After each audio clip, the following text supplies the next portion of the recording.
Değerli Murat TV izleyicileri, hepinize hayırlı akşamlar, selamünaleyküm. Her hafta olduğu gibi bu haftada Salı akşamı 20.30'da Fikir Dünyası programımızda yeni bir konuyla huzurumuzdayız. Yine değerli misafirlerim olacak. Misafirlerimle birlikte sizlere dinlerin temel amaçları konusunda, ilahi dinlerin temel amaçları konusunda hocalarımıza sorular soracağız. Bize açıklamalarda bulunacaklar. Evet.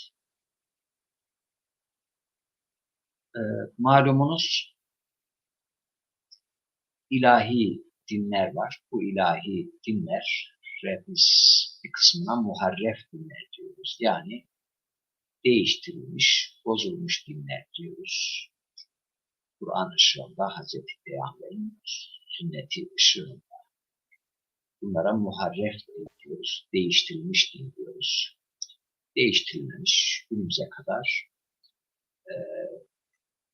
temel kaynakları günümüze kadar hiç değiştirilmeden ulaştırılmış yegane din İslam dinidir.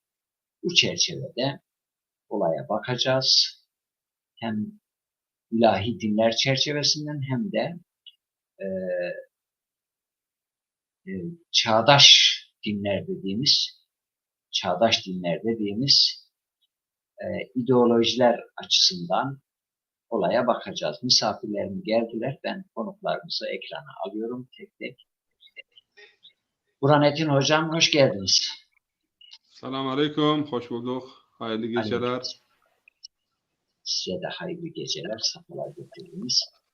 Cumali Hocam hoş geldiniz. Hoş bulduk, hoş bulduk. Burhanettin Hocam hoş geldiniz. Hoş bulduk. Nasılsınız, iyisiniz? Allah razı olsun. Sizler de iyisiniz. Teşekkürler. Başta Rabbim sabri cemil ihsan eylesin. Yakınınız vefat etmiş. Allah razı olsun. Cümleden.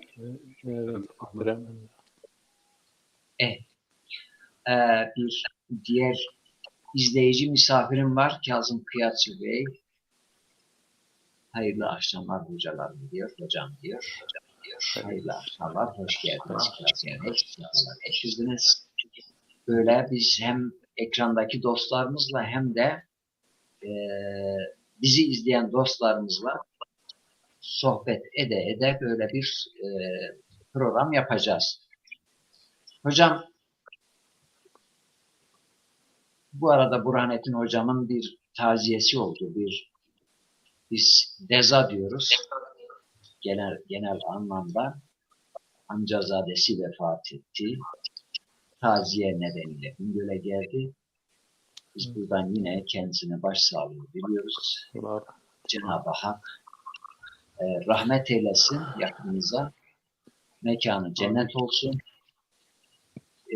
Sizlere de sabrı cemil versin diyoruz. Konumuza gireceğiz. Amin. Efendim, Burhanettin Hocam'la başlayalım. Önce bir sorayım. Yani bir senedir Türkiye'ye gelmediniz. Bir sene sonra geldiniz. Bir değişiklik gördünüz mü? Bismillahirrahmanirrahim. Elhamdülillah Rabbil alemin. Ve salatu ve selamu ala seyyidina Muhammed ve ala alihi ve sahbihi. Ben de ekranları başlarında bizleri izleyen tüm kardeşlere selamlarımı, sevgilerimi bildiriyorum. Bu acı günde de bizimle birlikte olan, acılarımızı paylaşan, fatihalarıyla, dualarıyla merhumun ruhunu şad eden tüm kardeşlere, bacılara da teşekkürlerimi bildiriyorum. Cümlemizin geçmişlerinin ruhu şad olsun.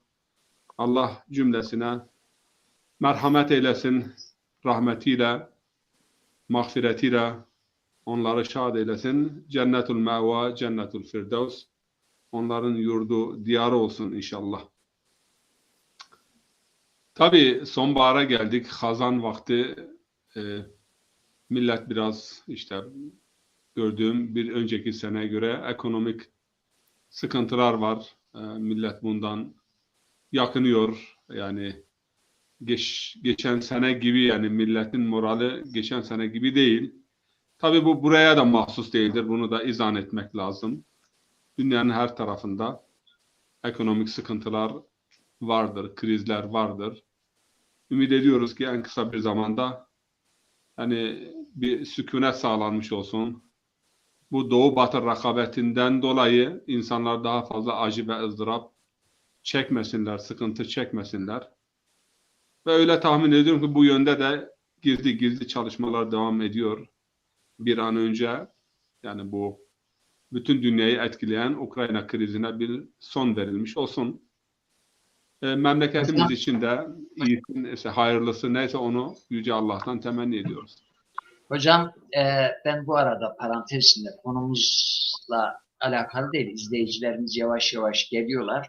Bozyiğit, Ali Bozyiğit kardeşimiz hayırlı akşamlar değerli hocalarım demiş. Hoş geldiniz, safalar getirdiniz. İzleyicilerimiz toplanıncaya kadar böyle biraz tabiri caizse havadan sudan konuşuyoruz. Aslında havadan sudan değil, bunların hepsi de bizim meselelerimizdir. Abdullah hocam, havayla su olmazsa yaşayamayız yani. Yani önemli meselelerdir. Hocam Evet. yani bu tabii bazen işte Almanya diyor ki, Alman hükümeti diyor ki misal bu sadece biz halkını böyle teskin ediyor diyor. Bu sadece bizim ülkemizle ilgili dünyayı saran bir şeydir. Veyahut bir başka ülke, İsveç de aynı şeyi söylüyor. Fransa da, Türkiye de aynı şeyi söylüyor.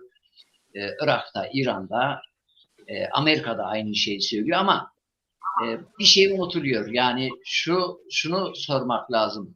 Dünyayı idare edenler, bugün dünya belli mahfillerden idare ediliyor. Yani kapitalist sistemin hakimiyetinde idare ediliyor. Nasıl ki komünist sistem dünyayı demir perde ülkelerinde iyi yönetemedi, sonra husran oldu. Kapitalist sistem de dünyayı iyi yönetemiyor diyebilir miyiz bu sonuçta? Kapitalin diyor sonunda kendisini yiyecek. Evet. Yani Evet, bunun bir sorumlusu vardır. Yani dünyanın her tarafında böyledir. Öyleyse pahalılık normaldir değildir. Yani dünyayı idare edenler kimlerdir? Yani herhalde ben idare etmiyorum. Bunlar sorumludur. Yani bir sorumlusu vardır bunlar. Konuyu geçiyoruz. Hocam, Bünyamin hocam geldi. Biz bu arada lafa daldık. Kendisine hoş geldiniz diyoruz. Bünyamin Hoş hocam. bulduk. İyi akşamlar, hayırlı yayınlar dilerim. Ya, Tüm izleyenlere de sevgilerimizi, saygılarımızı iletiyoruz. Burhanettin hocam tekrar başınız sağ olsun, Allah rahmet etsin diyelim. Amin. Allah razı Hocamızın. olsun. Evet. Teşekkürler. Sağ olun, var olun. Cümle geçmişlerinizin ruhu şad olsun. Allah'ın Amin. rahmeti ve mağfiretiyle ilahi ebediyet yurdunu, Allah-u Teala selamet yurdunu, Cennetül Firdevs'i onlara bağışlasın. Evet. Cumali hocam size de iyi akşamlar. iyi akşamlar, hoş geldiniz, hoş geldiniz. Ben Burhanettin hocama üzrümü beyan edeyim. İlk vefat haberini aldığımda okudum. Fakat sonra unuttum taziyede bulunmayı, işin doğrusu. Söylemişti yani okuma. Ben kendim bizzatihi okudum ama dedim daha sonra arayacağım. İşin doğrusu unuttum. Demin dedim ya yayına gireceğiz. Şimdi aklıma geldi, biraz unutkanlık fazla. Onun için özür diliyorum. Hocam bu Sana iyi öyle şeyleri Murat TV çözüyor. Yani dostları birbiriyle Evet, görüştürüyor, taziyeleri Ee, sorduruyoruz. e, Dostlarımız burada Evet. yani hem ekranda hem de mesajlarda bir araya geliyoruz. Bir aile olduk. Murat TV ailesi olduk. Bunlar telafi edilir. medrese arkadaşımız, senin arkadaşın Yusuf Hoca 2 gün burada taziyede idare etti. Telefonunu verdim. Maşallah. Arayacağım. İnşallah. Onun da Yusuf, hasbelkader bu akşamüstü bir amcaoğlu vefat etti. Allah rahmet eylesin. Amin. Evet. Hocam yine bizi izleyen izleyicilerimiz var. Biz kendilerinden istirham ediyoruz. Tabii biz birlikte programı yapıyoruz. Ses ve görüntüde bir sorun varsa bizi uyarsınlar. Biz burada düzeltiriz. Zaza Hakimerk kardeşimiz şonşuma hayır bu mamuste sarıçı muser hayır sunumet ome el Ramazan Yıldız kardeşimiz hayırlı yayınlar, selamlar ve aleykümselam diyoruz. Çetin Mehmet hocaya bir sor, bu başörtüsü nereden seçilecek? Evet, bu başörtüsü meselesi bir daha. Yani millet sıkışınca başörtüsüne sarılıyor herhalde. Bir yaraları var, bu başörtüsüyle yaralarını saracaklar diye. Vallahi artık kötülüklerimizi başörtü örtmüyor yani artık Hocam, o kadar kötülükler. tarlada birisi yaralanınca hemen bir mendilini çıkarıyor da kadının lastik diyordu ki hemen çıkarıp sarıyordu. Şimdi de siyasetçiler başörtüsü yaralarını kapatıyorlar. Hiç gerek yok. Burhanettin hocama ilk sorumu sorayım. Hocam biz bir konuyu tartışacağız burada. Enine boyuna. Makasıd-ı şer'iye diyoruz biz eski Osmanlıca tabirle. Şeriatın asıl maksadı yani dinin Allah tarafından insanlara gönderilmesinin asıl sebebi, asıl maksadı, yapmak istediği asıl şeyler nelerdir konusunu seçtik. Bu konunun seçilmesinin önemi konusunda neden bu konuyu tartışacağız? Bununla ilgili bir giriş yapmanızı istiyoruz. Bismillahirrahmanirrahim. Tabii direkt konuya girmeden önce böyle bir felsefi ve irfani altyapıdan başlayalım. Herhalde öyle daha isabetli ve doğru olur. Yani biraz yaratılış felsefemizden niçin yaratılmışızdır? Allah niye yarattı? Neden yarattı? Yani bize işkence etmek, bizi azap etmek, efendime söyleyeyim, bunun için mi yarattı? Yoksa ihsanda, lütufta bulunmak, dünya ve ahiret saadetini bize bağışlamak için mi bizi yarattı ve şükrettiğimiz takdirde her hususta bize daha fazla nimetini ihsan etmek için mi yarattı? Biz yaratılışımıza baktığımız zaman ve misafir olarak bu dünyaya gelmeden önce bizim için yapılan hazırlığa baktığımız zaman Allah-u Teala'nın sevgili kulu ve kainatın göz bebeği olduğumuzu anlıyoruz. Bu önemli bir husus, yani felsefi altyapı. Ve biz şuna inanıyoruz ki Kur'an-ı Kerim'de Yüce Allah buyuruyor ki Er-Rahman allemel Kur'an halakal insan. Yani insanın yaratılışı Allah-u Teala'nın rahmeti ve sevgisinin bir tezahürü ve bir tecellisidir. Allah sevmiştir, yaratmıştır. Hepimiz Allah-u Teala'nın sevgisinin bir mahsulü ve bir neticesiyiz.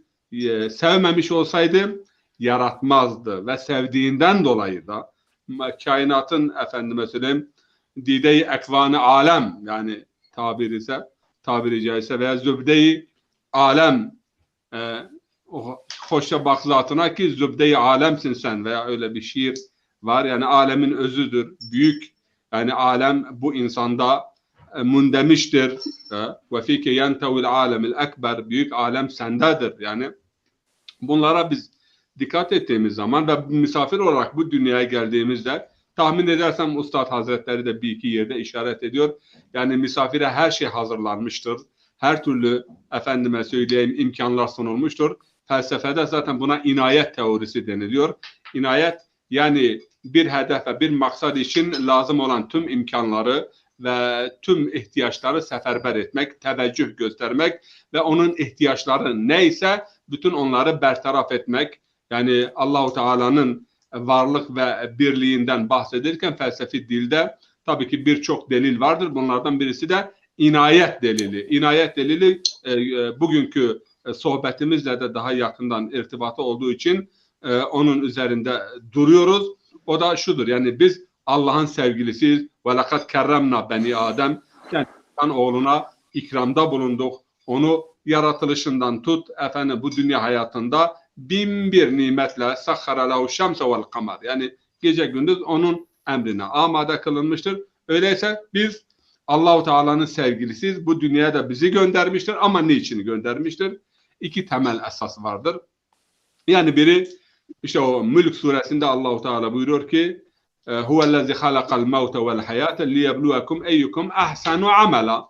Yani bu dünyada ölüm var, kalım var, imkanlar var.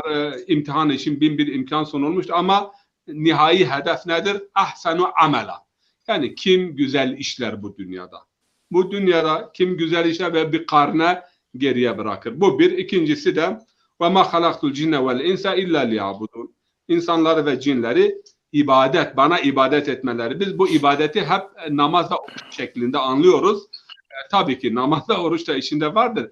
Yani ben bir rota çizmişim, bir çizgi çizmişim ve o çizgide hareket ettikleri takdirde bunlar saadet-i dareyn dediğimiz dünya ve ahiret saadeti, dünya ve ahiret mutluluğunu yakalamış olurlar. Yani Allah bizi yaratmıştır, bizi bu dünyaya göndermiştir. Bu dünyada mutlu olmak, onu tanımak ve şükriyle, zikir ile, fikir ile daha fazla da Allahu Teala'nın inayetine, lütfuna, ihsanına mazhar olmak, dünyada da ve ahirette de mutlu ve bahtiyar olmak için Allah bizi yaratmıştır. Peki bu mutlu olmak, bu bahtiyarlığın, bu saadetin efendime söyleyeyim ana prensipleri nedir? Ana prensiplerinde aşağı yukarı bütün dinler, yani İbrahimi dinler dediğimiz, aslında din birdir, isimler değişiktir. Onun için Kur'an-ı Kerim'de din lafzı hep tek geçer. Hiçbir zaman edyan kelimesi çoğul bir kelime olarak Kur'an-ı Kerim'de geçmemiştir. İnne din indallahil İslam. Tabii ki bu İslam da teslimiyettir, İslam barıştır, İslam selamettir ve 2-3 anlamı vardır. Genelde maalesef hep teslimiyet anlamı üzerinde duruyorlar. Bu da yanlış bir şeydir. Tabii ki teslimiyet vardır, iç selamet vardır, barış vardır, huzur vardır. Bütün bunlar İslam'ın içerisindedir. Peki bu İslam dini dediğimiz Adem'den Hatem'e kadar gelen bu dinin temel bir takım maksatları vardır. Bunlar değişmiyor da yani aşağı yukarı bütün dinlerde müşterektir. İşte bu saadeti yakalamak için insanların can güvenliği yani kıyım, kan, gözyaşının olmaması, insanın haksız yere öldürülmemesi bu bütün dinlerde temel bir esastır. Yani semavi dinler dediğimiz veya İslam dininin farklı isimlendirmelerinde hep aynı geçmektedir. Öte yandan efendim mal güvenliği önemli bir husustur. Yani akıl güvenliği, ben daha fazla akıl ve nesil güvenliği üzerinde daha programın akışında durmak istiyorum. İnanç güvenliği, düşünce, fikir, inanç. Burada şimdi ben noktayı koyuyorum ve izahatı muhterem hocalarıma bırakıyorum. Ben de katkım olacak. Evet. Hocam teşekkür ederim. Ben bu arada yine izleyicilerle bu konuda izleyicilerimiz benden çok şikayet ediyorlar. Biz sizi seyrediyoruz, siz bizi unutuyorsunuz, sohbet ediyorsunuz ama bizi katmıyorsunuz diyorlar. Ben bu nedenle izleyicilerimin zaman zaman döneceğim. Süleyman Ertuğrul kardeşimiz selam vermiş ve aleykümselam. Mehmet Çetkin hocam, Burhanettin hocama sorun. Bütün hocaları ziyaret etmek caiz mi değil midir? Espri yapmış. Zaza 24 selamun aleyküm, hayırlı yayınlar ve aleykümselam. Eskarlı Ayhan selam vermiş bize. Ustalarımız demiş, iltifat etmiş. Teşekkür ederiz. Ben Cumali hocama bir soru daha, konunun daha açıklığa kavuşması için soruyu soruyorum. Ama sormadan önce izleyicilerimize şu istirhamda bulunuyorum. Kanalımıza, YouTube kanalımıza abone olarak, yorum yaparak, beğeni atarak ve programlarımızı gerek WhatsApp üzerinden, gerek Messenger üzerinden, gerek Facebook üzerinden paylaşarak, dostlarınızla paylaşarak daha çok izlenmemiz için katkıda bulunmanızı istiyoruz. Desteğinizi istiyoruz. Teşekkür ediyoruz. Cumali Hocam, şimdi ilahi dinler derken biz penceresinden bakıyoruz. muharref olmayan İslam dini penceresinden bakıyoruz olaya. Bir de ideolojiler var. Onların da temel amacı var. Yani ben merak ediyorum. İzleyicilerimiz de mutlaka merak ediyor. Hani makasıdır şer'iye diyoruz. Dinin asıl amacı diyoruz. Bu dinlerin asıl amacı nedir? Gerçekleştirmek istedikleri asıl amaç nedir? Yani insanların hepsi sarık mı sarsın? İnsanların hepsi sakal mı bıraksın? Veyahut insanlar kılık kıyafetleri mi? Yani nedir? Asıl mesele nedir? Dinlerde Burhanettin Hocam açıklayacak. Buna karşılık beşeri ideolojiler dediğimiz günümüz çağdaş dinlerde diyenler var. Bunlar da nihayet belli bir inanca dayanıyor yani. Bunların maksadıyla dinlerin maksadı arasında bir müştereklik veya bir tezat, uyuştukları, ayrıştıkları noktalara da dikkat çekebilirseniz memnun oluruz. Buyurun hocam. Çok teşekkür ediyorum. Bizi izleyen izleyicilere ve bütün dinleyicilere şükranlarımı arz etmek istiyorum. Burada sarı dedin aklıma geldi. Parantez içinde bir şeye dikkat çekmek istiyorum. Bazı insanlar başörtüye bir şey olduğu zaman kızıyorlar, tepkilerini gösteriyorlar ama diğerleri de sarıkları yere atınca buna tepki göstermiyorlar. Bu doğru değil. Ne sarığın yere atılması insani bir davranıştır, ne de başörtüyü mesela şey etme. Birisi başörtüye şey edince tepkilerini gösteriyorlar. Yani bunu parantez içinde anlatayım. İran'da sarıkları yere atıyorlar, vuruyorlar, yere atıyorlar. Ben bunun sevmesem de şöyle olsa da böyle olsa da ben karşıyım. Yani bunu bir insanın giyimine dokunamazsınız. Bir hahamın giyimine dokunamazsınız. Bir papazın giyimine dokunamazsınız. Bir başka insanın, bir çobanın giyimine dokunamazsınız. Yani şimdi biz makasidi diniye deyince buradan meseleyi başlatmak lazım. Meseleye buradan bakmak lazım. Yani ya işte nedir benim gibi giyineceksin? Benim gibi olacak. Ben buna bir düşüncemi yani bunu doğru bulmuyorum. İsterse hahamın, isterse papazın, isterse imamın cübbesinin sarığını yere atmak asla bu bir hak, bu bir özgürlük, bu bir şey değildir. Bu aslında cehaletin ve vahşetin bir neticesidir. Bunun için de ben bunu doğru bulmuyorum. Bu bugün İran'da oluyor, yarın Irak'ta olur, yarın Suudi'de olur, öbür gün Türkiye'de olur. Ben bunları doğru bulmuyorum. Bunun için yani insanlar haklarını isterken başkalarının örtülerine, başkalarının giyimlerine saygısız davranmaları doğru değildir. Hocam bu arada aklıma gelmişken söyleyeyim. Bu sanırım Suriye'de bir ara IŞİD, bu Amerikan örgütü olan IŞİD, sakallı bir şekilde böyle İslami kıyafetler giyerek orada katliamlar yapıyorlardı, kafa kesiyorlardı. Oradaki Arap, Kürt, Türk demeden kesiyorlardı. Hatırlıyorsanız o dönemde bizim bölgemizde onlara tepki olarak burada samimi sakallı insanlara saldırmaya başladı bazı kişiler. Yani Abdullah Hocam böyle evet. kışkırtmalar oluyor. Bölgede bazı şeyler bahane edilerek sosyal barış yok ediliyor. Ben şunu diyorum, ben fikrine ve düşüncesine zıt olduğum bir insana bakın, biz yardım diyoruz, insana yardım etme. Bana göre en iyi yardım kime yapılır? Muhalifine yaptığın zaman yardımdır. Zaten yakınına yardım etme değiş tokuş gibi bir şeydir. İnsan muhalifine el attığı zaman esas yardım etmiş olur. Ben fikren muhalif olduğum insanlara da hak ve özgürlük istiyorum. Yani fikir ve düşünce olarak muhalif. Onun için makasidi diniye dediğimiz buradan gireceğiz. Bediüzzaman Hazretleri mahkemede müthiş bir şey. Bugün birçok laik, Müslüman, diğerleri bunu çekiniyor söylemeye.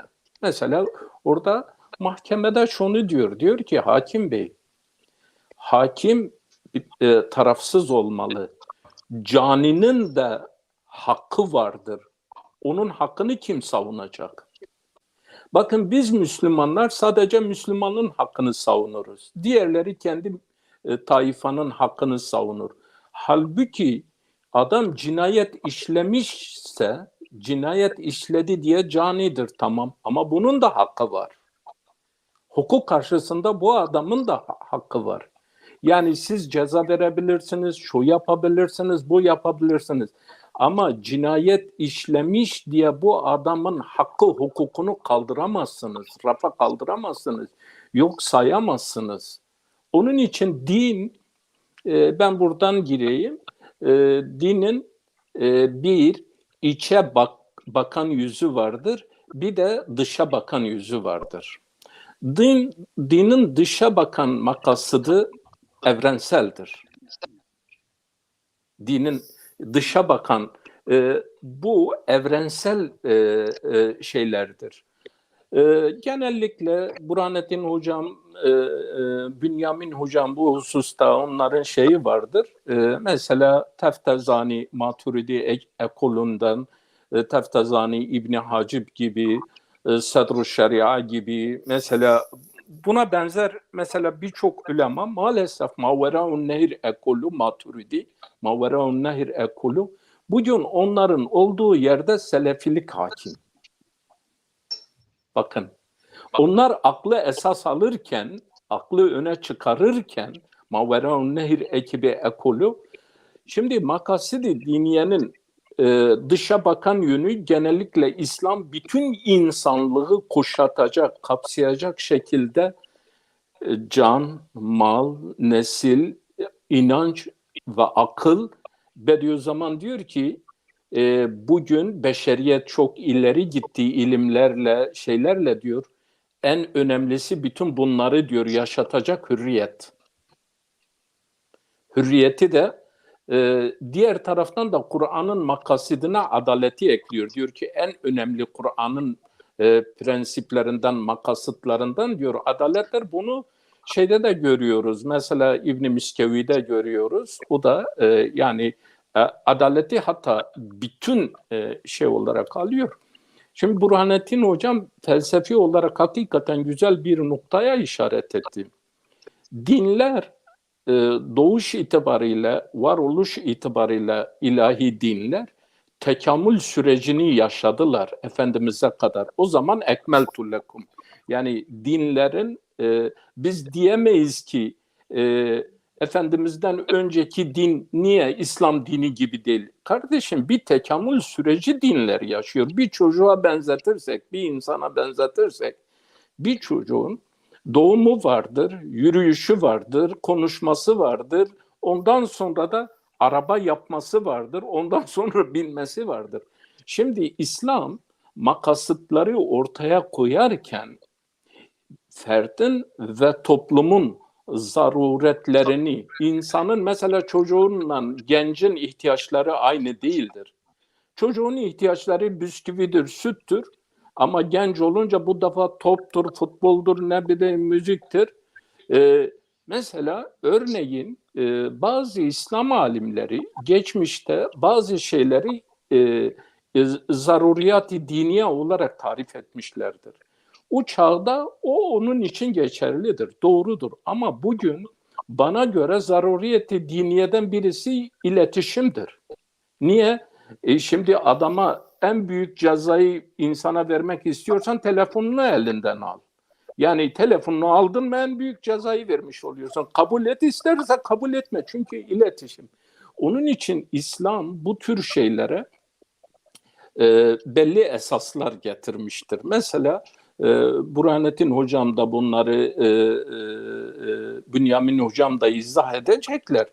Fakat konunun ben biraz böyle nasıl ki Burhanettin Hocam dediği inayet delili, inayet delili, hakikaten insan şerefli bir varlıktır. Bu şerefli varlık için gerekli olan bütün şeyler ona tevdi edilmiş. Mesela Kur'an-ı Kerim, belki ileride bu konuya gireceğiz. Sizin dediğiniz diğer izimler, ben ona bir cevap vereyim. Felsefeyle ben izimleri felsefe adı altında toplayayım. Genel bir bakışla bakmak istiyorum. Nasıl ki İbn Sina'nın da mesela Farabi'nin de diğerlerinin de biz baktığımızda beşerin arayışı genelde hepsi mutluluk üzerinedir. Yani mutlu olma, huzurlu olma. Bizim mesela din bize ahirette mutlu olmamız için belli prensipler vaz ediyor. Dünyada mutlu olmamız için belli prensipler vaz ediyor. Aslında dinin temel gayesi insanı birre ulaştırma. Bir burada mutlaktır. Yani Kur'an-ı Kerim bir yerde belki bir fakire yardımdır, bir yerde bir başka şeydir ama bir genel anlamıyla nasıl ki ibadeti dar bir kalıba hapsetmişsek biri de öyle. Ben mesela dinlerin böyle fazla şeyle değil ama ben genelde dinlerin iki hedefi vardır, iki hedef gayesi vardır. Onu gerçekleştirmek için dinlerin birinci hedef gayesi birri fert ve toplum hayatında hakim kılmak. İkincisi de adaleti hakim kılmaktır. Çünkü bu ikisi olduktan sonra zaten diğerleri içindedir. Yani ahkamdır, ubudiyettir, ahlaktır. Ahlak birrin içinde. Yani hepsini kapsıyor.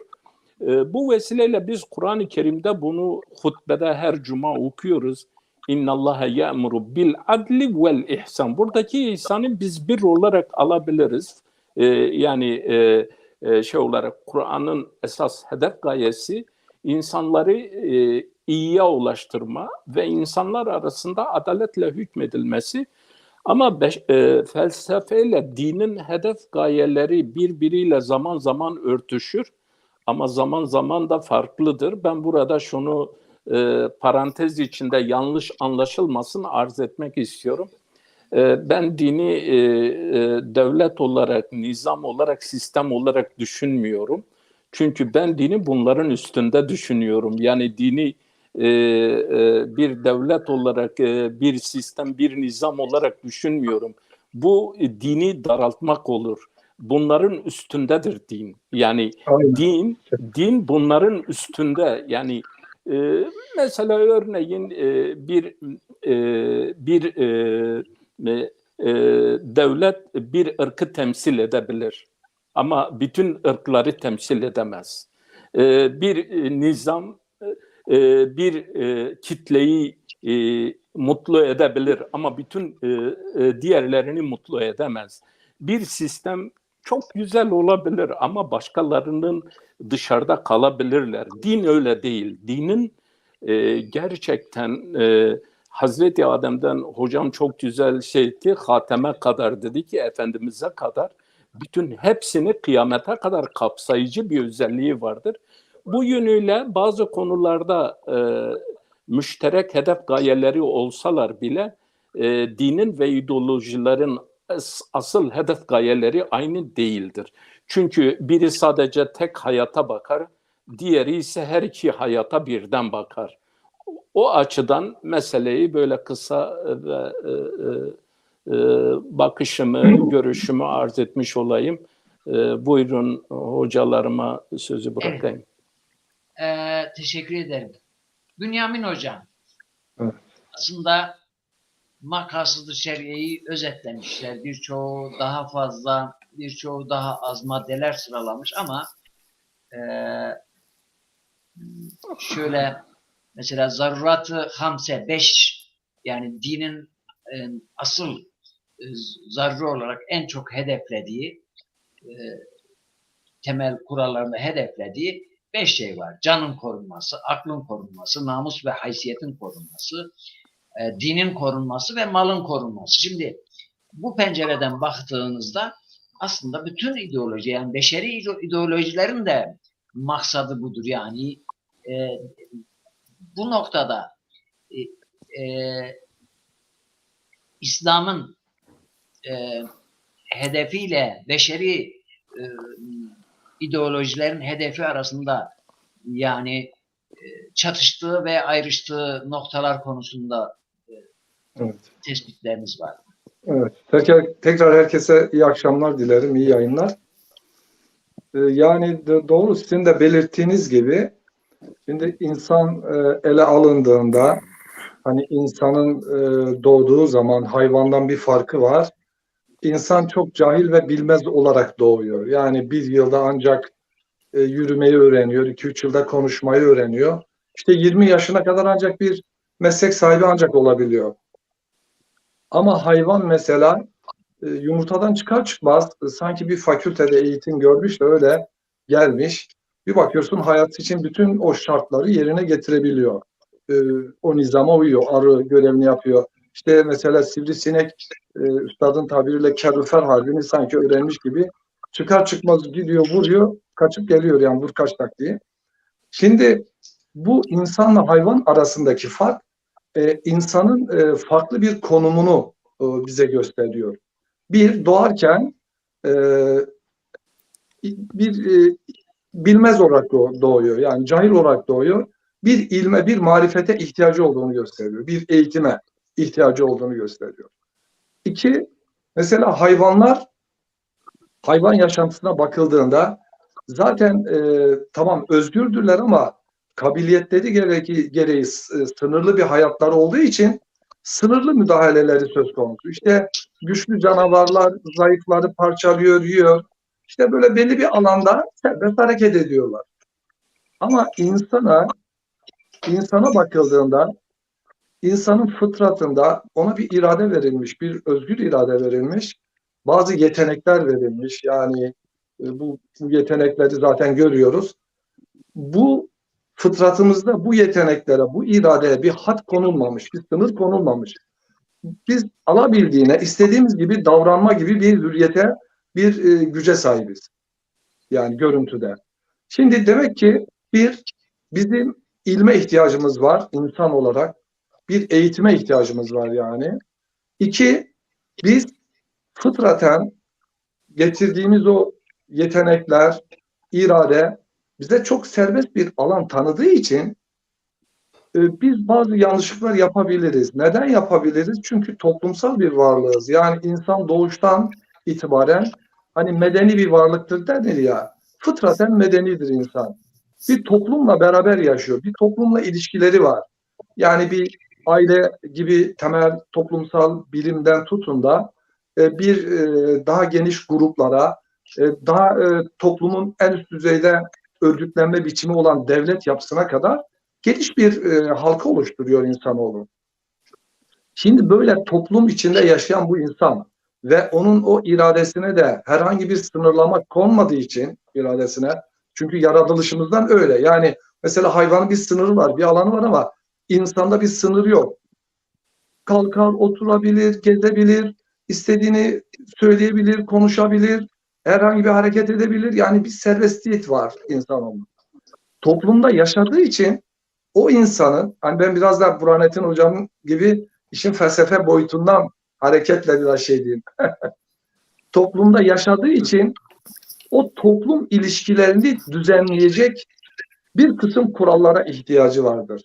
Yani. Hocam işte ben de tam bu noktada Evet. soruyorum. Şimdi evet. Bütün ideolojilerin, bütün dinlerin de amacı geleceğim bu değil. Abdullah Hocam, geleceğim. Anladım sizin dediğinizi. Şimdi niçin böyle bir giriş yaptım? Hani neden toplum düzeni için, toplumun huzuru için, toplumun barış ve huzur içinde yaşayabilmesi için insanlar sürekli Hani insan ilişkilerinde zulümler, haksızlıklar, yanlışlıklar olabilir. İnsanlar bir araya gelerek, akıllarını devreye koyarak, ya biz toplumda yaşıyoruz, aile içinde, toplum içinde yaşıyoruz. Öyle kurallar, öyle usuller geliştirelim ki hem birlikte, beraber, huzur içinde ve haksızlıklara da fırsat vermeden bir düzen kuralım, bir nizam kuralım. Yani öyle bir nizam kuralım ki barış içinde, kardeşlik içinde yaşayalım diye beşer bugüne kadar sürekli şey üretmiştir, hukuk üretmiştir, kural üretmiştir, kanunlar yoluyla düzen üretmiştir. Yani bu düzenlerin birçoğu ister dini kaynaklı, orijinli olsun, ister beşer aklına dayalı seküler anlayışlı bir kaynaktan gelsin. Sonuçta hepsinin bir gayesi var. Sizin de belirttiğiniz gibi Abdullah Hocam. Toplum yaşamında huzur ve güveni temin etmek, adaleti tesis etmek, barış içinde herkesi kucaklayan bir düzen kurmak. Çünkü toplumsal varlık olarak böyle bir nizama ihtiyacımız var. Neden var? Çünkü insanoğluna, fıtratına yerleştiren duygular nedeniyle görüyoruz ki geçmişte ve şimdi de çok zeki ve kuvvetli olanlar, şeytani zekalarını devreye koyanlar diğer insanları sömürebilmiş, köle yapabilmiş. Bugün bile emperyal sermaye dünyanın ne yapıyor? Kaymağını yiyor. İnsanları sömürüyor. Zekalarını, ilimlerini kullandıkları için. Yani insanın yaratılışı gereği zulüm ve haksızlıklar toplumsal yaşamında kendini göstereceği için insanlar da bunun önünü kesebilme adına sürekli nizamı tesis edecek, haksızlığı önleyecek, barışı, huzuru sağlayacak nizam, kural, düzenek kurmaya hedeflemişler. Burada sizin de belirttiğiniz gibi tarihten ve bugüne kadar akışa bakıldığında bir ilahi orijinli, ilahi kaynaklı önerilen nizamlar var. Hani İslam'ın nizamı, düzeni ve arkadaşlarımızın çoğu hani Makasudul Şeria'da zannederim İbn Aşur'la beraber kavram girdi değil mi Burhanettin Hocam, Cemali Hocam? İbn Aşur'la, Şatıbi'yle, ne bileyim Cüveyni'yle, Şatibi daha çok kullandı bunu. El-Muvaffakatname miydi ne sanıyorum. Şimdi şeyinde Makasudul Şeriatül İslamiye var İbn Aşur'un. Hani Cüveyni, Gazali onun talebesi bildiğimiz gibi. Orada hepsi şöyle bir düşünce geliştirdiler. Ya Allah'ın bize önerdiği ister ibadet kavramındaki emirleri olsun, ister topluma dönük veya bireye dönük önerileri olsun, kuralları, esasları, ilkeleri olsun. Bunların mutlaka bir hikmeti, bir gayesi, bir faydası vardır diye düşünce geliştirmeye başladılar. Hatta bundan dolayı hani hocalarım daha iyi bilir üçünüzde birçok ekoller bile oluştu. Yani mezhep ekolleri, teolojik akımlar oluştu hepimizin bildiği. Yani acaba Allah hep bütün emirleri faydalı olduğu için mi emretti? Yoksa Allah emrettiği için mi uyuyoruz gibi çok tartışmalar oldu yani. Hani illet, mübah, fayda gibi kavramlar. Şimdi bu bizim literatürümüze girdi. Yani acayip hakikaten ortak bir kanat oluştu İslam düşünürlerinde. Allah'ın zararlı olan şeyleri yasakladı bizim için, toplum için. İnsan için faydalı olan, yararlı olan, ona huzur bahşeden hem dünyada hem ahirette huzur bahşeden esasları da önerdiği yönünde bir ortak kabul var değil mi? Yanılmıyorum yani bu konuda ittifak var. Şimdi beşer hukukuna bakıldığında beşer de aynı iddiayla ortaya çıkmıştır. Ve beşer de toplumsal düzeni kurma adına çok ciddi bir seviye kat etmiştir. Yani bu bir gerçektir. Ancak burada dinlerin şöyle bir durumu vardır. Biz şöyle bir yanılgı içindeyiz diye düşünüyorum. Allah'ın hani bir dinin esasatı diniye dediğimiz konular var. Hani tevhiddir, ubudiyettir, ahlaktır, ahiretle ilgili konulardır.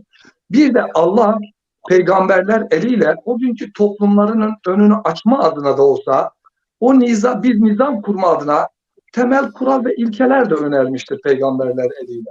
Bu konuda en ileri düzeyde olan da hani Kur'an'dır biliyoruz.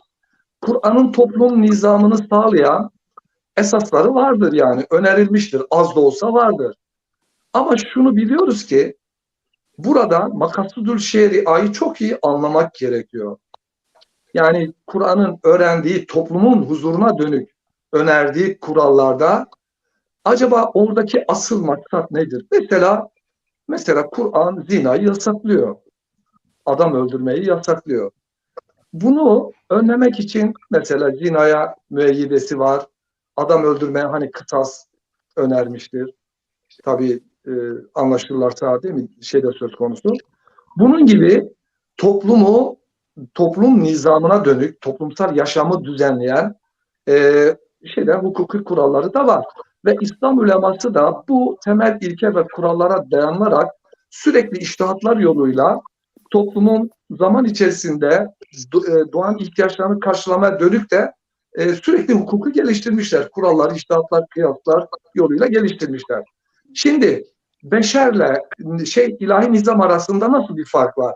Şimdi bazı ideolojik akımlar sanki beşerin ürettiği toplumsal hukuk düzeniyle İslam'ın az da olsa önerdiği hukuk düzeni arasında büyük bir uçurum ve karşıtlıktan bahsediyorlar.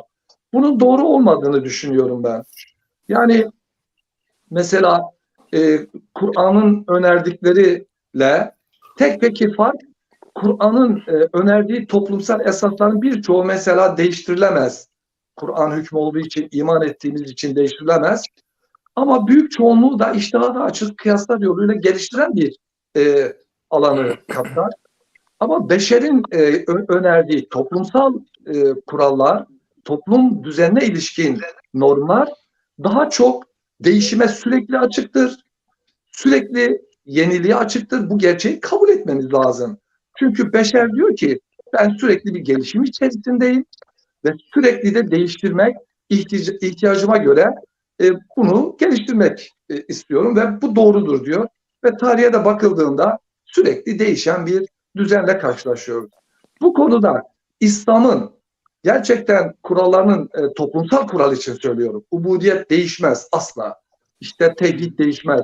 Zaten mesela Kur'an'ın ilahi vahiy tarihsel sürecine bakıldığında peygamberlerin eliyle toplumsal nizamda farklılıklar, şeriat düzenlerinde farklılıklar söz konusu. Ama tevhidde değişmemiş peygamberlerin tebliğinde, tebliğ esasları. Efendime söyleyeyim, ubudiyet değişmemiş, ahlak değişmemiş. Yani yalan söylememek, hırsızlık yapmamak gibi ahlaki konular değişmemiş. Ama son İslami kurallarla beraber belli bir öneride bulunulmuş. Acaba bu öneriler gerçekten makasudur şeriadan hareketle Kur'an örneğin zinayı yasaklamak için bir ceza önermiş. Acaba bu ceza gerçekten tek başına zinayı önleyebilir mi? Veya diyelim ki adam öldürmeyi yasaklamış, kısası getirmiş, öldüren hangi fiili işlemişse ona da aynısı yapılır demiş. Kısasta sizin için hayat vardır demiş. Amenna ve seddakna. Ama acaba bu ne kadar hayat bulabilir? Ben bir cümleyle sonuçlandırayım. Fazla zaman almayayım, arkadaşlarımızın konuşmaları olacaktır. Burada belirleyici olanın insan unsuru olduğunu düşünüyorum. Eğer mesela biz eskiden derdik ki ya İslam gelecek, dertler bitecek. Hani İslam nizamı hakim olacak ya, nizam-ı alem. Şimdi anladık ki ya İslam gelince dertler bitmeyebilir. Eğer biz adam gibi Müslüman değilsek dertler çoğalabilir de Allah muhafaza. Yani burada İslam, ben hemen bir cümle daha söyleyeyim. Özür dilerim, zaman çok aldım. Resulullah Aleyhisselatü Vesselam'a bakıyorum. 15 yıla yakın bir süre ya imanı yerleştirmek için mücadele etmiş, içkiyi bile yasaklamamış. Yani herhangi bir toplumsal düzeni sağlayan kural fazla önermemiş. Bir sahabi toplumu oluşturmuş, tam iman edecek. Yani özellikle ben o Haşr suresinin son 3 ayetinde Allah'ın 16 tane ismi zikrediliyor.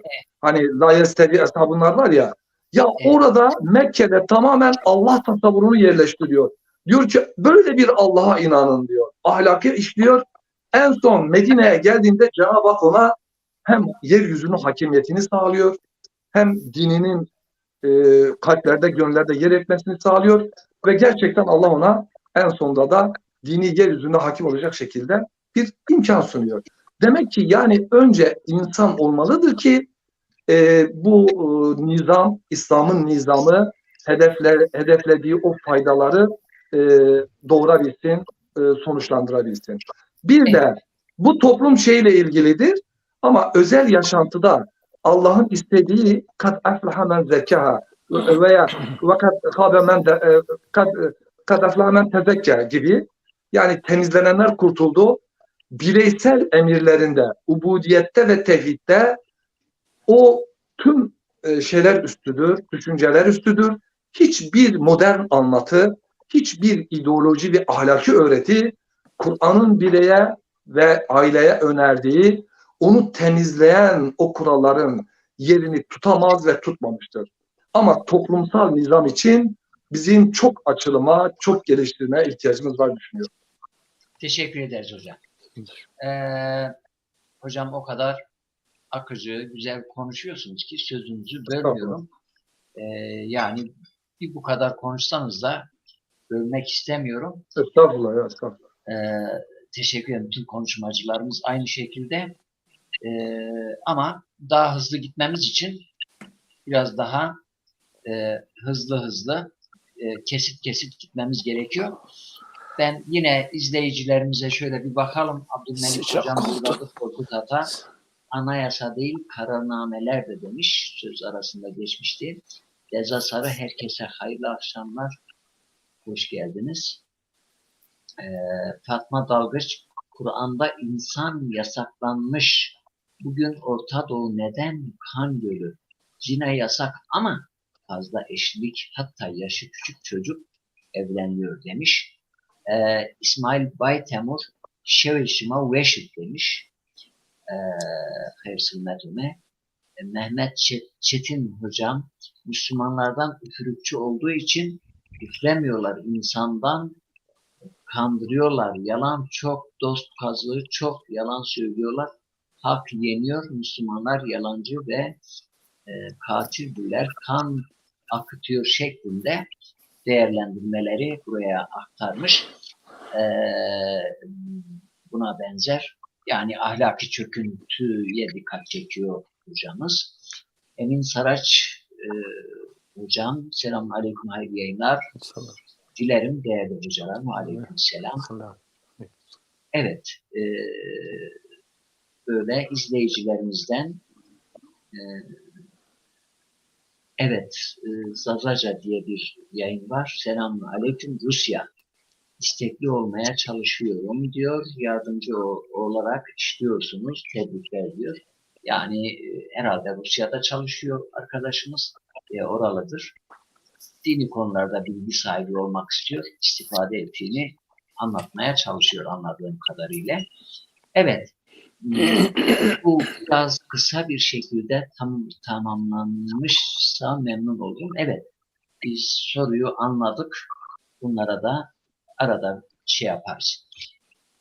Burhanettin Hocam, evet. Tekrar ben izleyicilerime tekrar hatırlatayım.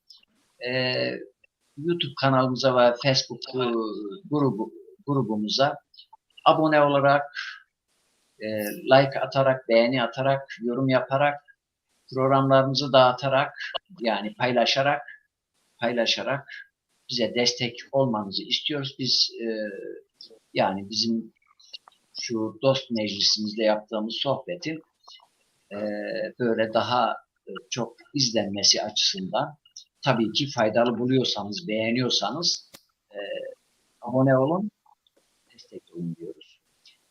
Burhanettin Hocam, biraz önce soruları aynısını size sorayım. Bütün ideolojiler insanların iyiliği için, yani saydığımız aşağı yukarı 5 maksat için insanları, hayatı dizayn etmeye çalışıyor.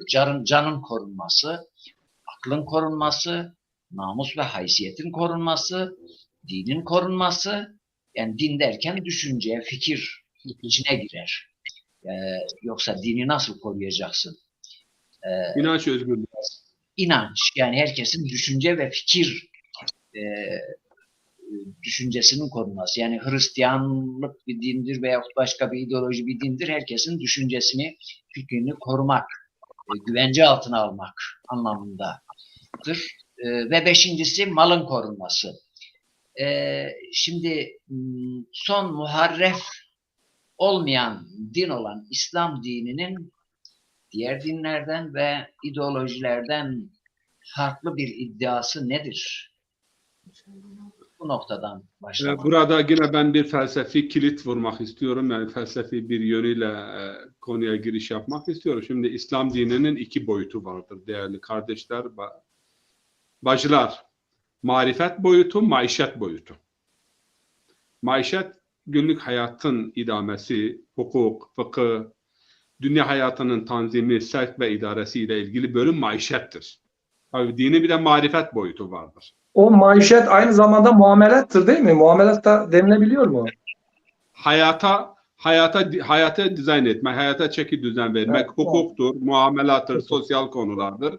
Bu makasıd-ı şeria, zaten şeria günlük hayat ile ilgili, sosyal hayat ile ilgili. Bu yönüyle yani makasıd-ı şeria dediğimiz zaman Cumali Hoca dedi ki din yani daha evrenseldir, daha geniştir. Tabii ki din ideolojilerden de felsefelerden de çağdaş veya ideolojilerden de geniştir. Çünkü onu izah edeceğiz. Ama din maişeti de marifetin ışığında ele alıyor. O önemlidir. İdeolojilerde marifet yok. İdeolojilerde hukuk karşısında yani hukuk ne kadar işliyorsa, hukuk ne kadar efendime söyleyeyim aktif ise, faal ise o oranda bu maksatlar gerçekleşir. Birinci fark budur. Din ile ideolojiler, belki ideolojiler de aynı amaçları güdüyorlar, biliyoruz. Bazıları da titizdirler ama bazılarında o titizlik yok. Bazılarına da dikkat etmiyorlar. Şimdi ona geleceğim. Ama biz marifet diyoruz. Yani din önce bize marifet aşılıyor, ondan sonra maişet. Marifet nedir? Yani hayatın felsefesiyle ilgili geliş amacımız, nereden geldik, niçin geldik, dünyanın sahibi var mı, dünyanın sahibi yok mu?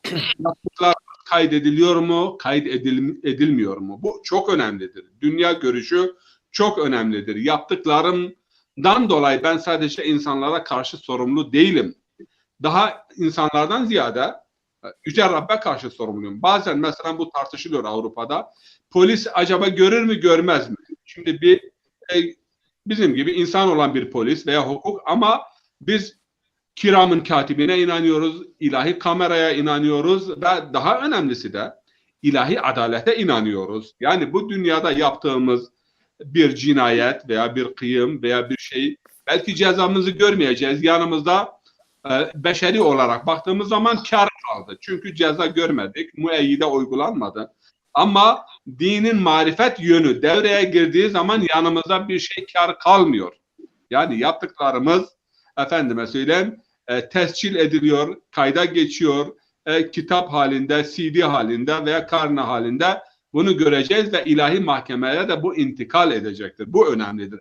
En önemli fark budur. Yoksa evet yani beşeri nizamlarda hukuk diyorlar, insan hakları diyorlar, mal güvenliğidir, can güvenliğidir.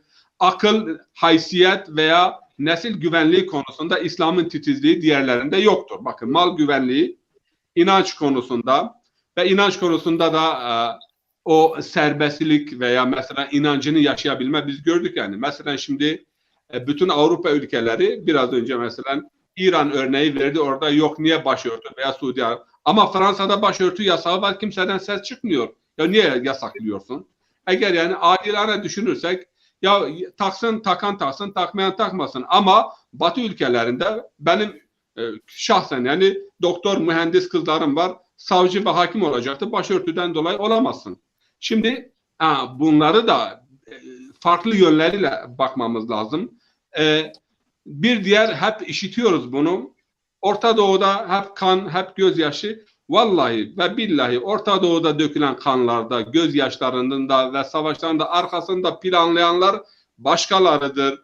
Ve burada efendime söyleyeyim Orta Doğu insanı çabuk kiralanabilir, satılabilir, başkalarının menfaatleri için yani kendi menfaati, dini, milli menfaatlerini rahatlıkla tehlikeye atabilir. Biz bunu görüyoruz. Yani bunu İslam'ın adına yazmak veya İslam'ın adına bunları işte ön plana öne sürmek bu doğru bir yaklaşım değildir. Değerli bacılar, kardeşler, bir tarih bilgisi olarak size bunu söyleyeyim. Bakın, Birinci Dünya Savaşı'ndan ta günümüze dek Avrupalıların çıkardığı savaşlarda ölen insanların sayısı 120 milyondur. 120 milyon. Müslümanların çıkardığı savaşlarda kaç kişi ölmüş? Müslümanlar savaş çıkarmadılar. Hangi savaşı son 100 yıl içerisinde Müslümanlar çıkardılar? Orta Doğu'yu da yine biz biliyoruz ki enerji için, gaz için, petrol için kırıştırıyorlar, vuruşturuyorlar. Arap Baharı diye bir film oynattılar. Efendime söyleyeyim şimdi Ukrayna'daki işte biz biliyoruz ki dolar egemenliğidir. Rusya ve Çin'in efendime söyleyeyim doları devre dışı bırakmak için vermiş olduğu bir mücadele. Ama Batı materyalist bir yaklaşıma sahiptir. Yani madde her şeyden daha önemlidir. Bu farkımız var. Bu farkı gözetmeliyiz.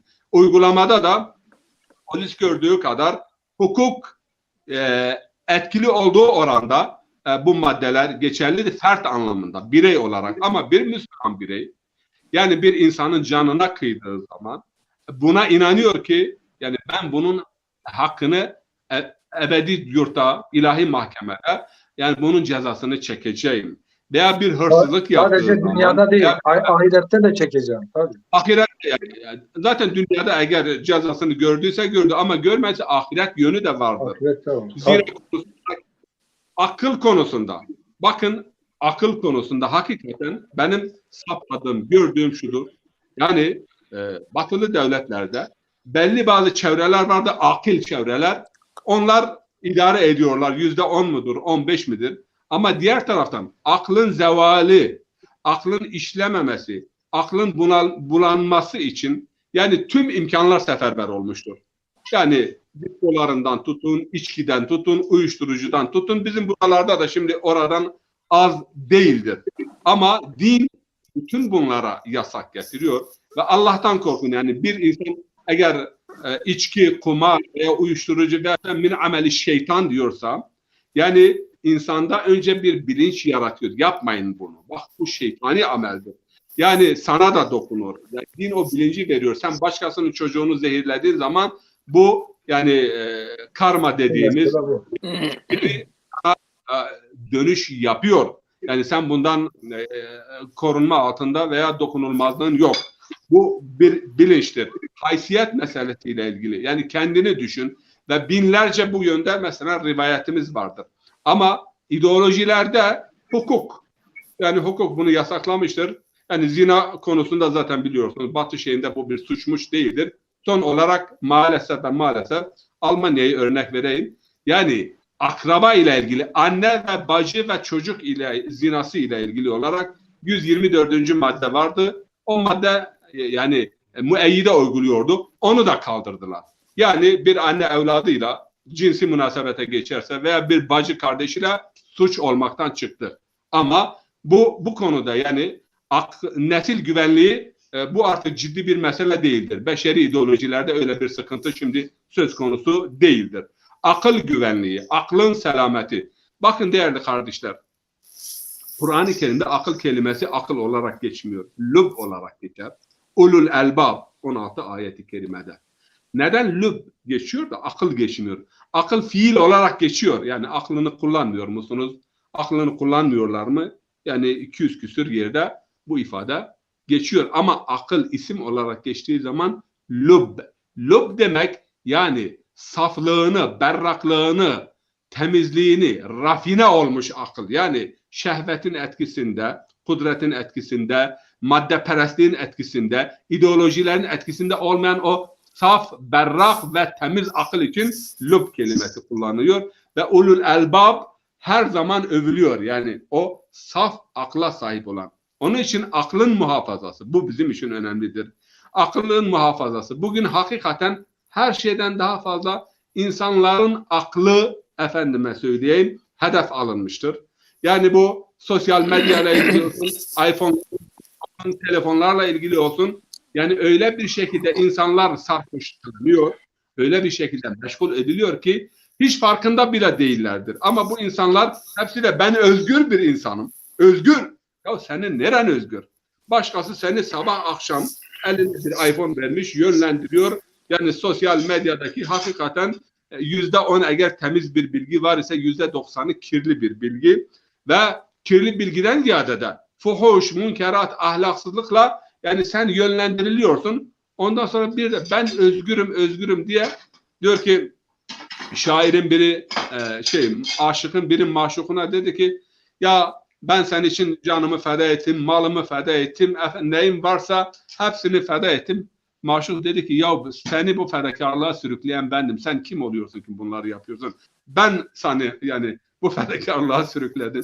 Şimdi hakikaten topluma baktım. Bu akıl güvenliği benim için en önemli olan bir akıl ve iki nesil güvenliği. Bu konularda yani din ve şeriat ideolojilerden tamamen ayrılıyor. Hatta diğer dinlerden de ayrılıyor. Çünkü diğer dinlerde hani içki vardır, içebilirsiniz sabah akşam içebilirsiniz aşırıya gitmemek şartıyla. Bu konuda İslam'ın getirdiği ilkeler yani nev-i şahsına munhasır ilkelerdir.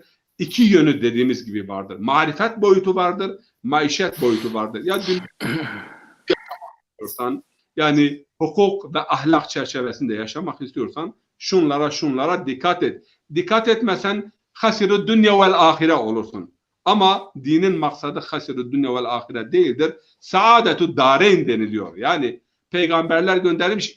Dikkat ederseniz insanlar arasında sosyal ihtilaflar söz konusu olmayıncaya kadar peygamberler şeriat getirmediler. Marifet vardı. Ama şeriat, fıkıh, ihtilaflar söz konusu olduktan sonra buyurun. Sesin gelmiyor. Bünyamin hocam. Ses gelmiyor. Çok önemli bir tespit. Teşekkür ederim. Yani çok harika bir tespit. Oldu. Sağ olun. Yani, Yani hocam teşekkür ederim. Sohbete devam edeceğiz. Buyurun hocam sözünüzü kestim. Burhanettin hocam. Ederim. Şimdi o önemlidir yani Kur'an okuduğumuz zaman ihtilaflar söz konusu olduğumuz feba'asallah yani peygamberler Allah peygamberleri gönderir sosyal ihtilaflar ama millet-i İbrahim dediğimiz zaman yani millet-i İbrahim zaten o temel tevhiddir, nübüvvettir, miattır. Yani bu konuda müşterekiz bu temel değişmeyen ilkeler ve bu millet-i İbrahim yani millet-i İbrahim'in ilkeleridir. Orada bir ihtilaf söz konusu değildir. Ama işte dinin o üstünlüğü, dinin evrenselliği ve dinin hiçbir zaman insanların hayatından kaybolmayacağı gerçek. Kaybolmaz. Yani evet, dinin tabiri caizse diyor ki 7 tane canı var. Tamam mı? Yani önce o bilinç, o evrensellik ve o marif yönü ve Peygamberimiz 14 sene, 15 yani 13-14 sene işte Mekke döneminde marif yönüne ağırlık verdi. İnancı yerleştirdi, ahireti yerleştirdi ve ahlak üzerinde durdu. Yani. Medine'ye geldiği zaman, hükümet oluştuğu zaman maişet boyutu ön plana geldi. İşte makasıd-ı şeriat. Şeriat ön plana geldi ve maişet ve marifet yani bu ikilem birlikte birbirini tamamladı. Evet tamam hocam. Teşekkür ederim. Teşekkür ederim. Bu arada 2 tane cevaplandırmamızı istedikleri soru var. Birisini müsaadenizle ben böyle çünkü konumuzla direkt bağlantılı şu konumuzdan hariç bir sorudur. Diğeri de konumuzla bağlantılı. O birincisini cevap vereyim. Mezarları ziyaret etmek caiz midir diye bir soru var. Bu soru aslında son yani ben 60 küsür yaşındayım. Bildim bileli bu soru tartışılır. Bunun çıkış nedenini yani bu çok önemli bir konudur. Bu mezar konusu niye bu kadar çok tartışmaya sunuluyor? Yani niye bu kadar çok önemseniyor? Bunun asıl sebebine dikkat çekmekte fayda vardır. Aslında bizim bu bölgede hakim bir Selefi akım vardır. Yani Vahhabilik mezhebinin başlamasıyla bu soru gündeme geldi. Bu zihniyete göre yani bu düşünceye göre aslında çok masum gibi işte hurafeciliğin engellenmesi şeklinde öne sürüldü ilk önce ama sonradan ortaya çıktı ki tarih ve kültür düşmanlığı temelli bir şeydir, bir ideoloji, önemli bir ideolojidir. Bu ideoloji nedeniyle mesela başta Suudi Arabistan'da olmak üzere ben Suudi Arabistan'ın da birçok şehrini gezdim. Bizim Filistin dediğimiz bugün resmiyette İsrail denilen devletin topraklarının da tamamını gezdim. İran'da toprakların tamamını gezdim. Türkiye'yi gezdim. Avrupa'yı gezdim. O açıdan şunu söyleyebilirim. Sizi temin ederim. Bu konuda çok iddialı konuşuyorum. Suudi Arabistan'ın İslam kültür ve tarihine verdiği zararı İsrail devleti Filistin'de vermemiştir. Gidip görebilirsiniz. Bunun temelinde de masum gibi işte bid'at ve hurafelere karşı olma, işte mezar ziyareti, türbe ziyareti, bu masum. Yahu bu konuda İslam uleması içinde bir ihtilaf yoktur. Biz yardımı İyyâke na'budu ve İyyâke nesta'in diyoruz. Yani bu konuda bir tereddüdümüz yok ki. Biz mezara da gitsek, Peygamberimizin türbesine de gitsek, şeyhin türbesine de gitsek, babamızın türbesine de gitsek, düşmanımızın mezarına da gitsek, biz Allah'tan başka Müslüman olan bir kişi ne yardım ister, ne af ister, ne şu ister. Mezar ziyareti biz insanları sağlığında nasıl ki vefalı davranırız, hürmet ederiz, öldükten sonra da biz insanların cesedine de hürmet ederiz, vefa gösteririz, ziyaret ederiz. Bu dini bir soru değildir, kültürel bir sorudur. İslam kültürünün yok edilmesi için ortaya atılmış Selefi, Vahabi, bugün adına IŞİD denilen işte Afganistan'daki tarihi kültürü yakıp yıkan, Suriye'de, Irak'ta tarihi, yani bu bölgenin tarihini yakıp yıkıp bu arada da Avrupa'ya kaçırtan, yani başta böyle bir görüntüde yıktırıyorlar, sonra alttan da Avrupa'ya kaçırıyorlar, oradaki müzelere gönderiyorlar. Biz kendi tarihimizi gidip onların müzelerinde seyrediyoruz. Böyle bir sorudur. Bunu parantez içinde hocam, inşallah bir daha bu soru sorulmaz bize. Bir cümleyle ben şey yapayım. Evet. Peygamber Efendimiz burada hocalarımla zurul kuburakum veskurul mevt. Kabirleri ziyaret edin, ölümü hatırlayın. Bir. İkincisi vakravu alem mevtakum suretil Fatiha, vakravu alem mevtakum suretil Yasin. Bütün hadis kitaplarında vardır. Ölüleriniz için Yasin suresini okuyun. Ondan sonra Fatiha suresi okuyun. Ve Kur'an-ı Kerim'den bir ayetle bakın. Münafıkların kabri başında, peygamber bilmiyordu. Münafıkların kabri başına gidiyor. Onlar için istiğfar talebinde bulunuyor. Allah diyor ki وَلَا تَقُمْ عَلَى قَبْرِهِمْ وَلَا تَسْتَغْفِرْ لَهُمْ اِنْ تَسْتَغْفِرْ لَهُمْ 70 مَرَّةً لَنْ يَغْفِرَ اللّٰهُ لَهُمْ. Yani onların kabri başında durma. Dün yine bizim taziyede de böyle bir yaklaşım biri sergilemek istedi. Dedim ya arkadaş, ayetle mi okumuyordu? Peygamber kabrin başında durup ne söylüyordu? Peygambere Allah diyor ki münafıkların kabri başında durma. Onların kabri başına gitme. Ama Peygamber Uhud şehitlerinin kabrini ziyaret ediyordu. Esma binti Esed, yani Ebu Talib ki yani benim ikinci annemdir. Ve o sahabe, ondan önce ölen yani sahabilerin kabrini ziyaret ediyor. Orada istiğfar talebinde bulunuyordu. Orada Fatiha okuyordu. Yani bir taraftan ve yine Peygamber Efendimiz'den menkul bizim bütün Müslümanlar yani Vahabi dışında, Vahabi zihniyeti dışında Esselamu aleyküm ya ehled darel kubur entumuz sabikun ve nahnu bikum lahikun. Yani siz gittiniz, biz de sizin için. Ve orada yani bir Fatiha okuyoruz. Bir ölümü hatırlamak için yani kabirleri ziyaret edin. Bak ve yine Peygamber Kur'an-ı Kerim'de birçok ayet-i kerimede gidin, gezin, görün. Yani o zalimlerin, geçmişlerin mezarı da olsun, eserleri de olsun ibret alın. Yani hakikaten Kudüs'e gittiğiniz zaman Hazreti İsa'nın doğduğu o kilise duruyor. Ve orada o 800 metrekarelik bir alanda 80'e yakın eser orada duruyor. Ama modernite adı altında Medine'ye, Mekke'ye gittiğiniz zaman betonlaştırdılar ve Kabe üstünde orada saatler kurdular. O bid'atlere kimse bir şey demiyor. Cadı bayramını kutluyorlar. Kumar, efendime söyleyeyim, şenlikleri, yarışmaları tertipliyorlar.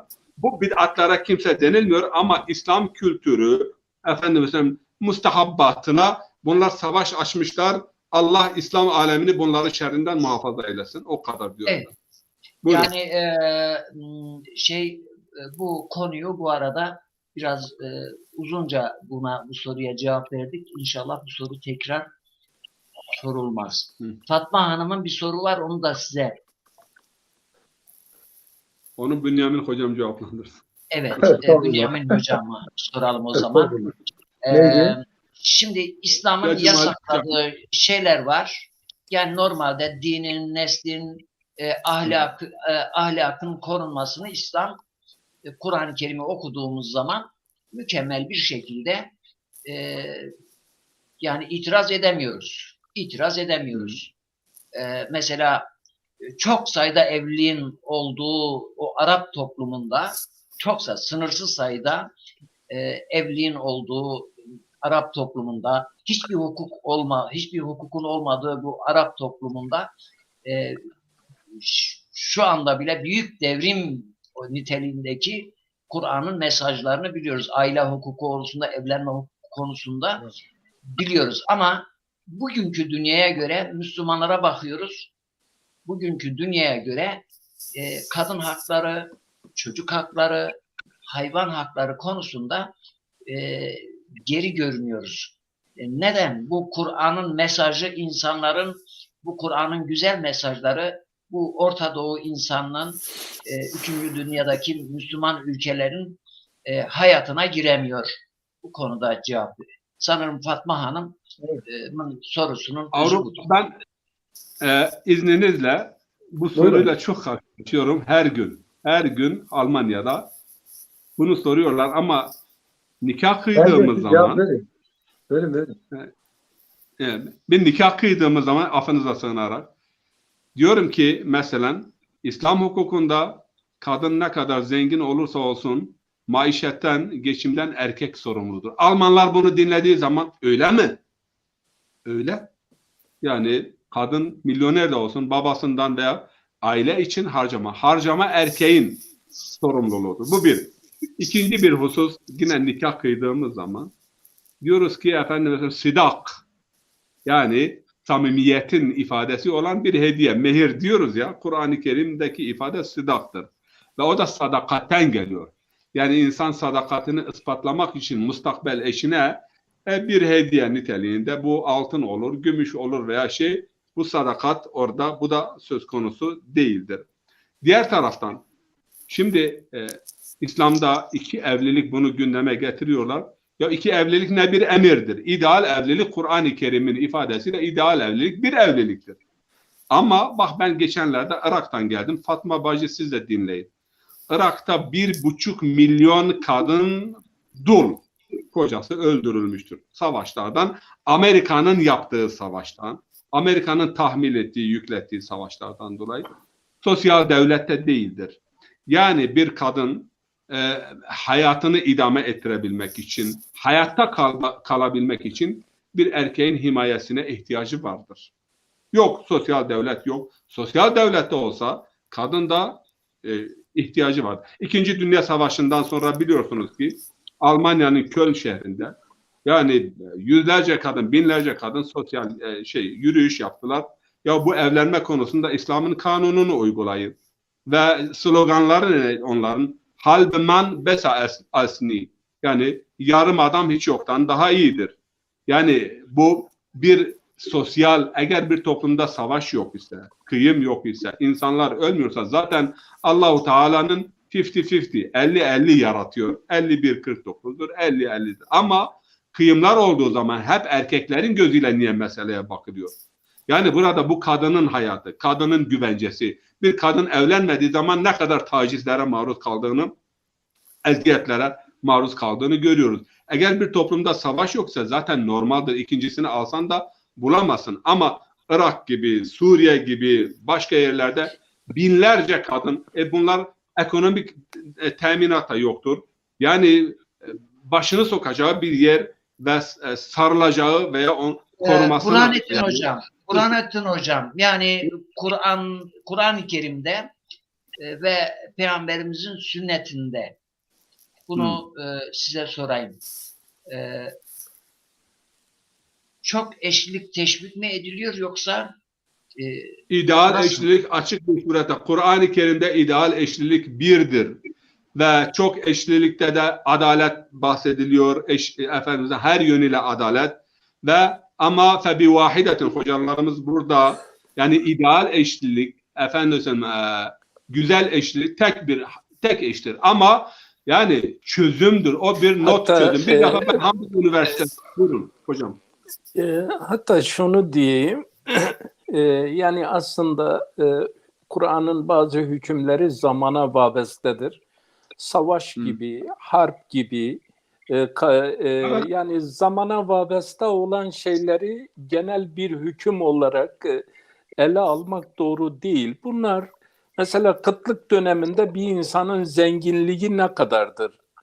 Veya da genişlik zamanında bir insanın maddi durumunun ölçüsü nedir? Biz buna baktığımızda evlilik de bunlardan biridir. Evlilik de bir ihtiyaçtır, ciddi bir ihtiyaçtır toplumda. Ancak savaşların veya da bazı afetlerin, hastalıkların vuku bulduğu dönemlerde ama yine Kur'an bir kayıt koymuştur. Hatta bazı alimler der zaman bunu naksetmiştir. Hatta şöyle bir hüküm koymuştur. Adalet şartını getirmiştir. Bu kıtlıkta da olsa, savaşta da olsa adil değilse değil yani. Evet. Hocam bir cümle buyurun. Maide suresinde ilgili ayet yani o mesna ve sülase ve ruba hatırlatalım. O hemen sonra nazil olmuştur. Evet. 70 tane şehit edilmiştir. Çocukları var, yetimleri var. Efendim adaletli davranabiliyorsanız bu yetimlerin de belki bazılarının malları vardır. O mallarına da yani adilane bir şekilde babalık yapabiliyorsanız, annelerine de efendim eşlik yapabiliyorsanız daha fazla orada yetimlerin hak ve hukukunun korunması ön plana çıkıyor. Dikkat edelim ki hemen Uhud Savaşı'ndan sonra o ayet nazil oluyor. Onu da bilmemiz. Evet. Ama hocam Batı'da yaşayanlar, uzun süre yaşayanlar bu tip tartışmaların çok da yani bu tartışmaların çok adilane yapılmadığı konusunda tespitleri var. Hocam sözünüzü unutmayın.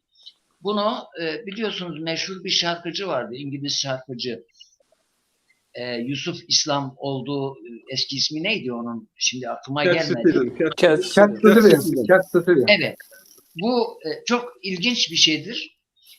Kendisi İstanbul'a geldiğinde bizim gazetecilerden birisi aynen bu soruyu soruyor ona. Diyor ki, girdiğiniz İslam dininde bir erkeğin 4 kadınla evlenmesine ne diyeceksiniz? Yani hakikaten bu zor bir sorudur. Buna şöyle cevap veriyor. Yani bunu böyle 2 kelimeyle cevaplandıramazsın. Yani izah edemezsin. Çünkü bir hukuki meseledir. Onun toplumsal yönü vardır, şuyu var, buyu var. Tarihi boyutu vardır. Yine gelenekle ilgili boyutu vardır. Kendisi şöyle cevap veriyor. Diyor, girdiğiniz İslam dininde bir erkeğin 4 kadınla evlenmesine ne diyeceksiniz? Yani bunun mantığını nasıl kabul edeceksiniz? Siz bir batılı aydın, bir şarkıcı olarak bunu nasıl kabul ettiniz? Şeklinde soru yöneltiyor bir muhabir. Yusuf İslam Müslüman olmadan önceki hayatını hatırlatarak muhabire müthiş bir cevap veriyor. Müslüman olmadan önce kaç kadınla gayrimeşru ilişki yaşadığımın sayısını bilmediğini söyleyen Yusuf İslam, ben böyle adi bir hayat yaşarken sen bana hayrandın. Ben şimdi Müslüman oldum, tek eşle evliyim. İkinci bir evliliğe niyetli de değilim. İslam dini 4'e kadar izin veriyorsa onların ve çocuklarının sorumluluğunu da ona yüklüyor. Senin hayran olduğun Batı'da böyle bir sorumluluk yok. Çocuk babasını bilmez, baba da çocuğunu bilmez. Biliyorsunuz Batı'da, Avrupa'da çok eşlik yerine adeten meşru hale getirilmiş metres hayatı daha çok yaygındır biliyorsunuz. Erkekler çocuklara karşı nafakalarını ödememek, sorumluluklarını yerine getirmemek için nikah kıymıyorlar. Ve bu durumda da en fazla suistimale maruz kalan, sömürülen, her yönüyle sömürülen, çocuk sahibi olduğu zaman da çocuğa hem annelik de hem babalık da yapan Avrupa kadınlarıdır. Ve biz orada bunları görürüz. Defalarca benim yanımda insanlar gelmişler, babamızı bilmiyoruz, ağlamışlardır. Bunu arkadaşlara da burada defaatle izah etmiştim. İslam'ın o güzelliklerini biz görüyoruz. %60, %70'in nikah kıymıyorlar. Neden? Çünkü mali bir külfet ve mali bir yükümlülük kabul etmemek için. Evet. Ben de duydum. Hatta şimdi burada da artık hocam siz Türkiye'de değilsiniz. Türkiye'de de ben birçok gençten duydum. Hocam diyor ben şimdi evlensem 2 ay sonra eşim benden ayrılsa efendime söyleyeyim ömür boyu nafaka vereceğim. Efendime söyleyeyim eve bakacağım. Yok elektrik parası vereceğim, su parası vereceğim diyor. Ben ona gerek yoktur. Ben efendime söyleyeyim birisiyle böyle sözlü anlaşıyoruz. Evleniyoruz. Sonra istediğimiz zaman ayrılıyoruz. Tabii sonra bunun yanında biliriz. şu anda bizde Türkiye'de de müthiş bir derecede tabii bu önce bu kadın hakları falan filan önce çok cazip geldi. Yani din izleyiciler ama bugün bunun kadınlara ne kadar zarar vereceğini çünkü biraz önce siz de söylediniz neticede yine bu defa o kadınların sorumluluğu alan kimse yok. Kadın doğurmuş çocuğu, o çocuğu hem çocuğa daha evvel sadece analık yapan kadın hem çalışıyor hem çocuğa bakıyor hem çocuğa analık yapıyor hem babalık yapıyor. Bir taraftan gidiyor işinde çalışıyor, öbür tarafında okuluna gidiyor. Efendime söyleyeyim tabii kadın çocuk üzerine otorite de biliyorsunuz kadın yapı itibariyle otorite de kuramıyor.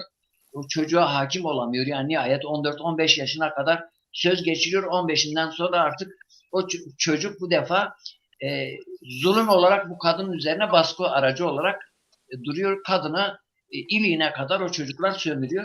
Böyle problem var hocam konumuzun çok dışına çıktık. Yeterli mi bu kadar bu soru?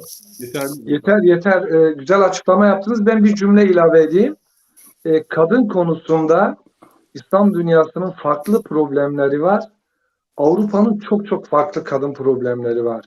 Bence kadın konusunda Avrupa ile kıyaslamak çok yanlış. Az önce sizlerin de söylediği gibi kadın orada çok kötü durumda. Yani hiç öykünecek, övülecek bir tarafları yok. Kuru bir akıldan rasyonel bir düzen nizam kurmuşlar. Ama yaşantıda aile çözümlemesi var, modern çöküş var, insan ilişkileri problemli, kadınlar çok suistimale maruzlar maalesef. Onun Çocuklar yanında onu da hocam anekdot atlayalım. olarak Burhanettin hocam onu da anekdot olarak hatırlatmakta fayda vardır. Birçok kitapta sayı rakam milyonlarla veriliyor. Ben detaylara girmiyorum. Avrupa yani dünyada artık 3. dünya ülkelerinde de fuhuş sektöründe köle olarak çalıştırılan milyonlarca köle fuhuş işçisi kadınları da onlar da Batı'nın efendime söyleyeyim arka bahçesinde görebiliyoruz. Tuzağına düşmüşler. Ben buna defaatle şahit oldum. Kadınlarla konuşuyoruz. Orada geliyorlar. Diyorlar ki sanayi çarkı, hayat şartları ve bu efendim vefasızlık kadınlığımızı bize kaybettirdi. O kadınlığın zarafeti, kadınlığın inceliği, kadınlığın o nezaketi kalmadı. Erkekler gibi olduk.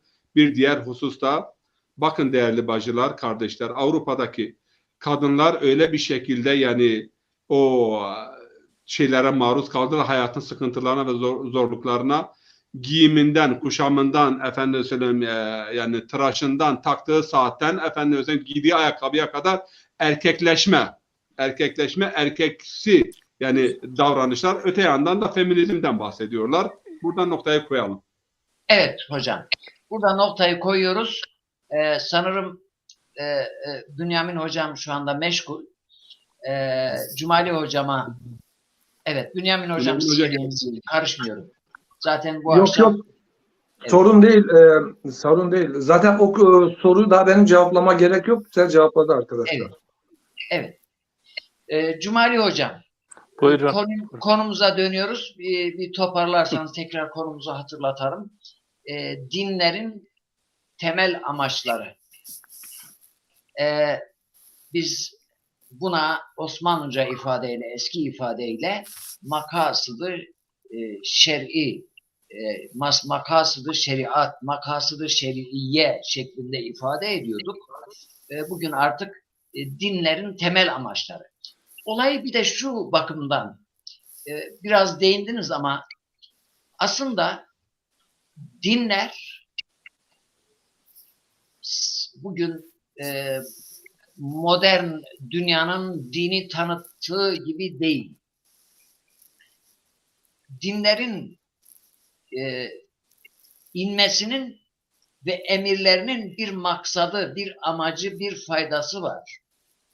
Yani insana sırf işte anlamsız bir şekilde şunu yap, anlamsız şekilde bunu yap diye dinin şeyleri gelmemiş. Mutlaka insanların sosyal, kültürel, ekonomik faydasına katkıda bulunmak için bu emir ve yasaklar gelmiş ki biz bunu özetle ne diyorduk? Makasıdı şer'i, işte canın korunması, malın korunması, neslin korunması, dinin korunması vesaire özetliyorduk 5 ana bölümde. Şimdi tabi İslam dünyasında bu Selefi, Vahabi, şimdiki adıyla IŞİD olarak tanımladığımız görüşünde din işte düşünmeyeceksin. Din bir şeyi emrediyorsa hiç düşünmeden, üzerinde tartışmadan olduğu gibi yapacaksın şeklinde bir görüş var. Ama genel kanaat nedir? Aynı şekilde dinin emirlerinin bir maksadı var, bir amacı var, bir faydası vardır. İnsanların faydasına emredilmiştir. Bu noktadan hareketle siz bize dinin korunması meselesine bir bakışta bulunabilir misiniz? Bu konuyla ilgili örnekler verebilir misiniz? Şimdi hocalarım da izah ettiler. Ben şöyle diyeyim. Zaten maksada, gayeye dönmediğimiz için biraz da dini sadece diyelim ki batıda veya doğuda olan kötülüklere karşı bir savunma şeklinde dini daha üstün gösterme. Bence bunlar ancak böyle insanların benim babam senin babandan daha üstün, benim babam senin babandan daha kuvvetli, böyle ilmi şeylere pek fazla dayanmıyor. Bu hususta yani fiiliyatla söylem birbirine uymadığı zaman sadece siz bir savunma aracı olarak onu kullanırsınız. Yani din bugün bir savunma aracı. Ben şöyle diyeyim, bunu hepsi demiyorum ama kısmen tenzih ediyorum. Müslümanların bugünkü anlayışı veya birikimi İslam anlayışını ve kültürünü kaldıracak durumda değildir. Onu anlayacak durumda değildir. Onun maksadının ne olduğunu, maksat belki de felsefe buradan doğuyor. Yani aslında felsefe dine karşı değildir hakikatine bakarsak. Felsefe şudur, hikmettir. Yani dinin hikmet boyutu, yaratılışın hikmet boyutuna işaret ediyor. Biz bugün mesela hocam demin çok önemli bir konuya Burhanettin hocam, Bünyamin hocam arz ettiler.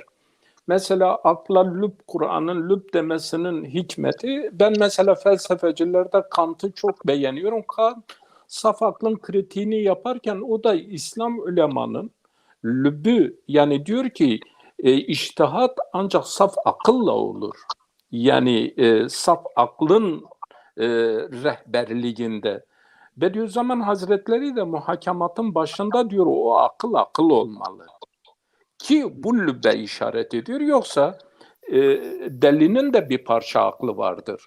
Yani deli bütün akılsız değildir. Yani yine kendini şey edecek. Biz burada yani akılları Sarhoşluğun da bir aklı var. Sarhoş hemen ya bazen sarhoş olunca sarhoşun kendini düşündüğünü öldürmüyor. biz düşünemiyoruz. Bazen Evet. sarhoşun bile düşündüğünü o anda bizim aklımıza gelmiyor. Yani Adam mesela içki içip şarkı besteliyor. İçki içip veyahut uyuşturucu kullanıp bence şiir yazıyor. bunlar insanı temelde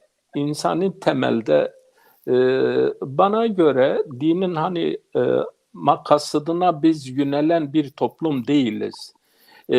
Yani biz millet olarak cüz'iyatta boğulmuş bir toplumuz. Yani hani bunu demin işte örnek verdiğiniz bazı selefi düşüncelerin şeylerin mesela örneğin biz ulemanın içtihadını nereye koyacağız eğer düşünmeden Kur'an'ı kabul edersek? O zaman Kur'an yani düşünmeyeceksin, sadece okuyacaksın. Emirleri yani sen bildiğin kadar onu şey edeceksin. Bir kere şurada biz şunu Burhanettin Hoca dedi ki ben nesil üzerinde duracağım. Aslında Kur'an bize temelde Bakara suresinde iki şeyi öne getirir. Yufsidunel harse ve nesl. Yani bugün esas temel üzerinde durmamız gereken çok evlilik, az evlilik, çok işte şey değil. Yani dinin makasıdını anlamadığımızdan dolayı bu dinin makasıdını anlamak da belli. Bünyamin Hocam meseleyi Kur'an'daki insanın cehaletine, bilgisizliğine bunun bir eğitime bağlı olduğunu. Yani siz dinin makasıdının iyi anlaşılması için gerçekten insanın bir talim ve terbiye.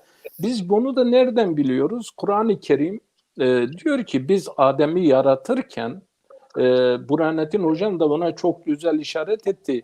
Marifet ve maişet boğduğu insanın boyut. Mesela Hazreti Adem'e önce neyi marifet boyutunu öğretti ki maişet boyutunu talimi esma. Yani talimi esma dairesi aslında marifet boyutudur. Ve onu da yüce kılan, değerli kılan, kıymetli kılan, üstün kılan fark budur. Yani bugün bizim mesela aslında İslam'ın bu 5 ve 6 tane makasıd-ı diniye diyoruz. Daha çok bunlara makasıd-ı şer'iyeden ziyade makasıd-ı diniye, dinlerin temel gayesi, şeriatlar değişir. Şeriatların şeyleri değişir ama şeriatlar bu maksatları değiştiremez. Bunlar çünkü dinin değişmez evrensel kurallarıdır. Yani bir insan da kalsa yeryüzünde yine bunlar değişmez. Ama demin mesela hocam anlatınca dinin değişen kuralları şundan, biz bunu bir türlü İslam'da böyle katı kurallar koyuyoruz. Aslında dinin değişmezleri var, sabiteleri var, bir de değişenleri vardır. Biz bakıyoruz şeriatlar değişmiştir.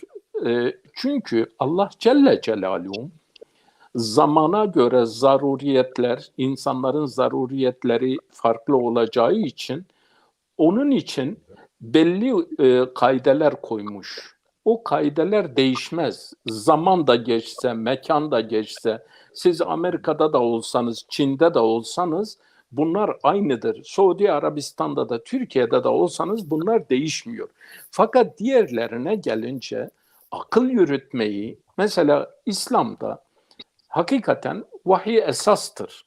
Sonra vahyin de pratikte onu delillendirecek Efendimizin sünnetidir.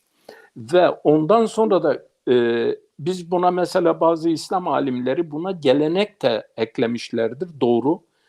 Bir de akıl, 4 tane esası getirmişler. Bu 4 tane vahiy, sünnet, ondan sonra gelenek, ondan sonra akıl. Şöyle demişlerdir. Gelenek genellikle zamanla tarihselliği söz konusudur. O zaman zaman devre dışı kalabilir. Ama sünnet ise Kur'an'ın yorumudur. Onu biz bir tarafa bırakamayız. Ama onun da yorumları vardır. Yani hadis yorumlanır farklı zamana, çağa göre. Şartları vardır değil mi? Şartları vardır. Mesela ben bir örnek vereyim. Zaruriyati, insanın zaruri ihtiyaçları. Bizim mesela şimdi sahabenin bizim gibi bir zaruri ihtiyaçları yoktu. O günün zaruri ihtiyaçları belli Medine çarşısından belli şeyleri almak. Ama bugün biz büyük marketlerden şunu da almadık mı akşam evde bir şey yok. Yani veya bu da olmayınca bu da olmuyor. Şeyler biraz farklı. Bu açıdan ben şunu arz edeyim. Geriye kalıyor akıl. Akıl bu hususta yani ben akılcılığı savunan değilim ama akıl her şeyin üstünde, her şey akılla çözülür. Akıl bazen bile kendini unutur, akılsız hareket eder. Burada bilmiyorum anlatabildim mi? Akıl bazen kendini bile unutur, akılsızca hareket eder. Yani öyle davranışlarda bulunur. O açıdan akıl önemlidir fakat her şeyin ölçüsü değildir. Onun da mesela ihtiyaç duyduğu birçok şey vardır. Örneğin eğer dış alem olmazsa aklın bile fazla bir özelliği kalmaz. Ama kainat kitabı birçok şeyi aklın aklına getirir. Hatta burada mesela Bünyamin hocam arz ederken aslında trafik kuralları arabanın varlığıyla ortaya çıktı. Şimdi dinler ortaya çıkarken belli kurallar zaruri olarak doğar. Biz bugün mesela İslam olsun, ideoloji olsun veya da başka bir felsefe olsun, başka bir düşünce olsun. Kimin insanın problemlerini daha sağlıklı, daha sıhhatli, daha rahat, daha kolay çözdüğüne bakmak lazım. Yani problemlerimizi neyle nasıl çözeceğiz? Belki ben şu noktayı arz etmek istiyorum. Felsefi olarak, düşünce olarak İslam'ı çok güzel anlatabiliriz. Ama hayatta bir köyü idare edecek pozisyonu yoksa bence dönüp kendi şeyimizi değil yani neden bu idare etmiyor? Şunu diyebiliriz. Mesela insan ya işte benim elimde güç yok, kuvvet yok. İslam en kolayını vermiştir Peygamberimiz sallallahu aleyhi ve sellem. Velev bir şakı temretin ya. İşte bunu yani buraya kadar indirdiğimiz Ne demek zaman hocam o? Velev bir şakı yani temretin. bir hurmayı bölmek dahi adaletin gereği, arkadaşlığın, dostluğun gereği budur. Yani adilce ortadan bölmek. Biz hayatı yani çoğunu kendimize alarak sonradan da bunu Müslümanlara da bir din olarak lanse etmeye çalıştığımız zaman çocuğumuzun kafasında bile 1000 tane problem hakkımızda oluşuyor. Onun için ben o soruları soranların dinin özüyle, hakikatiyle değil, uygulamalarla ilgilidir. Bakın din bugün dünya üzerinde gerçek manada uygulansa bizden önce bugün dine karşı olanlar dine daha çok dört elle sarılır. Çünkü onların da hakkını, hukukunu din verir ve muhafaza eder. Ama ne hazin ki uygulamalar dinin önüne geçtiği için yani şuradaki uygulama, buradaki uygulama, oradaki uygulama, bu şahıs, o şahıs derken kişiler artık dinin esasatına, özüne inmiyor. Dinin gerçekten felsefi düşünce boyutunu anlamaya çalışmıyor. Hemen Irak üzerinden, İran üzerinden, Suudi Arabistan üzerinden, başka bir ülke üzerinden diyor işte bak din bu. Ya din o değildir. Okudun mu dine dair hakikaten dinin mesela diyelim ki düşünce tarihini okudun mu? Dinin düşünce tarihini okumayan bir insanın mesela Batı'da biraz bakın bazı insanlar bir şeyi yargılarken önce düşünüyor ya diyor hakikaten benim bunda bilgim var mı ki ben şey diyorum bazıları. Sonra bilgisinin olmadığını görünce de sen anlatınca duruyor. Diyor ki burada diyor benim bilgim yok. Bizimki durmuyor. Bizimkiler durmuyor. Ta Hazreti Adem'e kadar gidiyorlar. Yani durmuyorlar. Şimdi burada benim önce kardeşlerimizden hakikaten dinin hikmet boyutunu, bakın bu çok önemli. Bu olmadan devlet kurabilirsiniz, nizam, sistem koyabilirsiniz ama bunu gerçekten içini dolduracak eğer böyle bir hikmet yoksa, böyle bir irfan yoksa, bakın geçmişte bazı dönemlerde kabul ederiz, tartışırız, şudur, budur ama İslam'ı ayakta tutan bu irfandır, bu kültürdür, bu düşüncedir. Yoksa top silah değildir. Yani Evet. biz o kültürü, o irfanı, o inancı öne çıkaralım. Yoksa birisinin 3 hanımı var, birisinin 1 hanımı var, birisinin bilmiyorum neyi var. Bence bunlar dinin esasatına dair hakikaten hak karşısında demin hocam anlatırken Burhanettin hocam yani Batı daha çok kanun merkezli, din ise vicdan merkezlidir.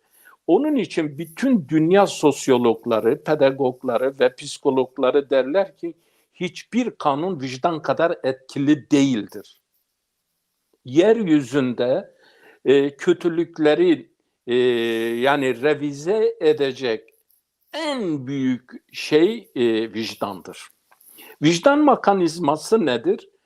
Burada vicdan mekanizmasına döndüğümüz zaman vicdanı olmayan bir insanın dini olsa ne olur? Yani vicdansız bir din, bir iş. Onun için vicdan mekanizmasının Bediüzzaman Hazretleri de vicdan, izan artı iman der. Yani Vicdan, biz bunları izan yani artı iman. iman. Evet. İzan burada aklı ve kalbi beraber alır. Bakın burada izan yani tek değildir. İzan kalple beraberdir.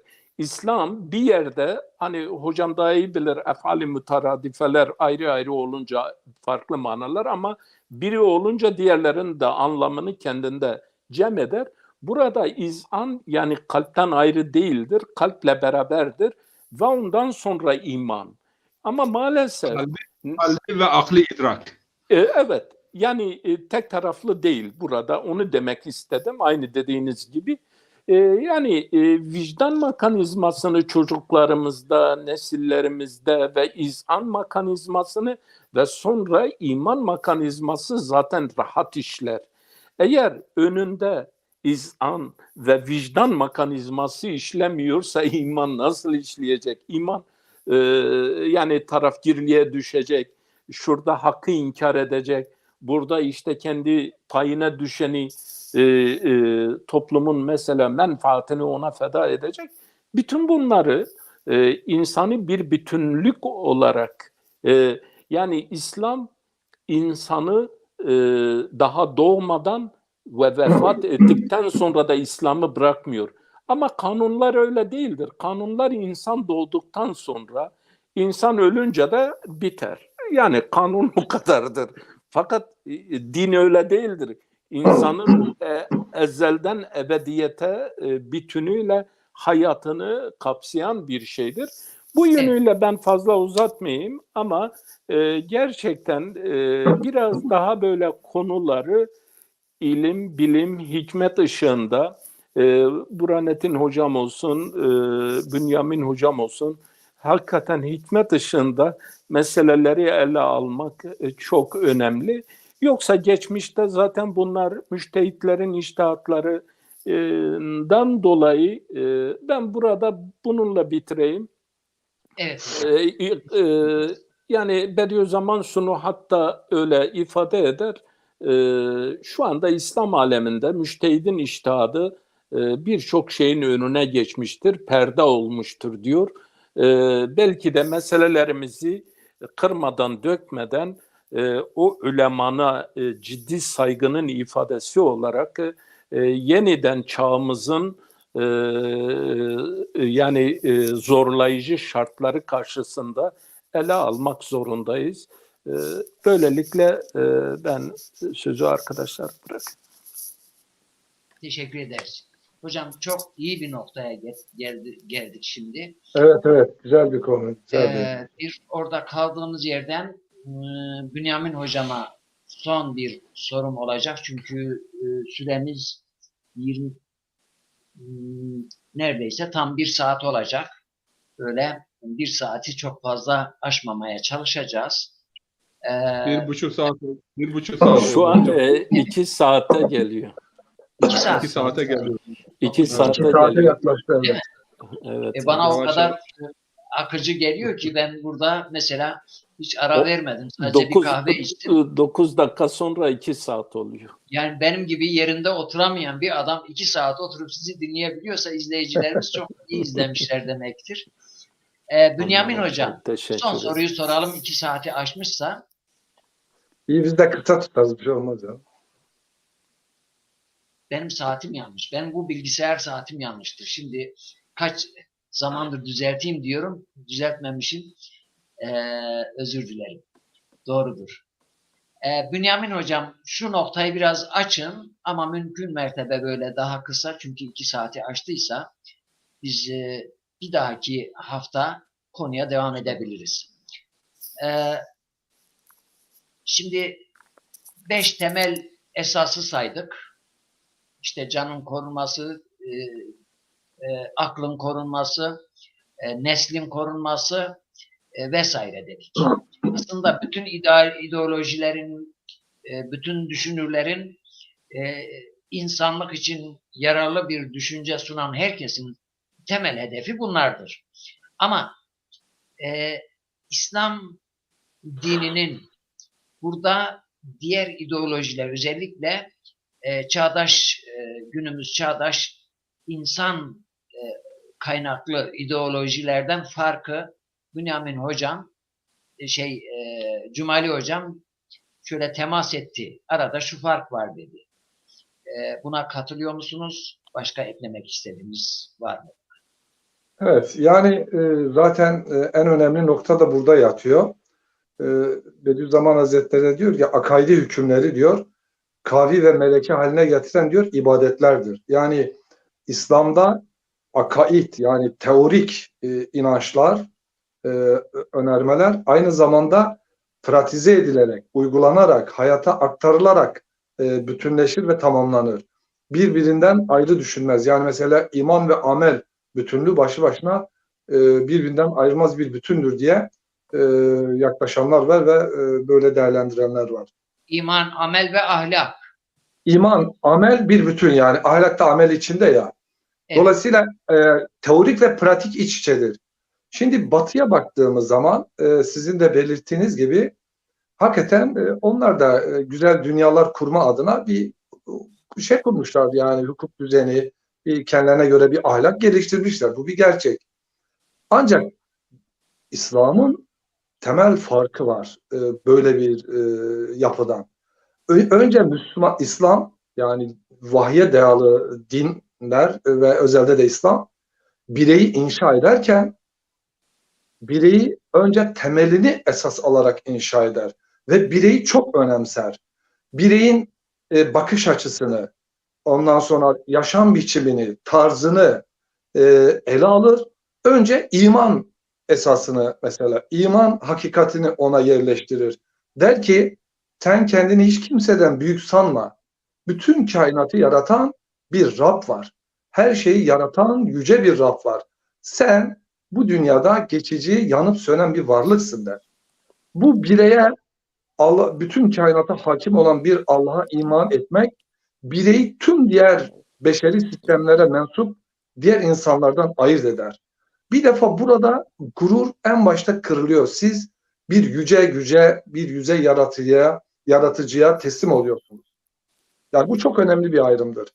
İki, bugün seküler dünyanın hukuk düzeni çok ideal olmakla beraber tamamen akılla örgülenmesine rağmen birey hayatında, aile hayatında dinin getirdiği bu hakikatlerden yoksun olduğu için bir modern çöküş yaşıyor Batı.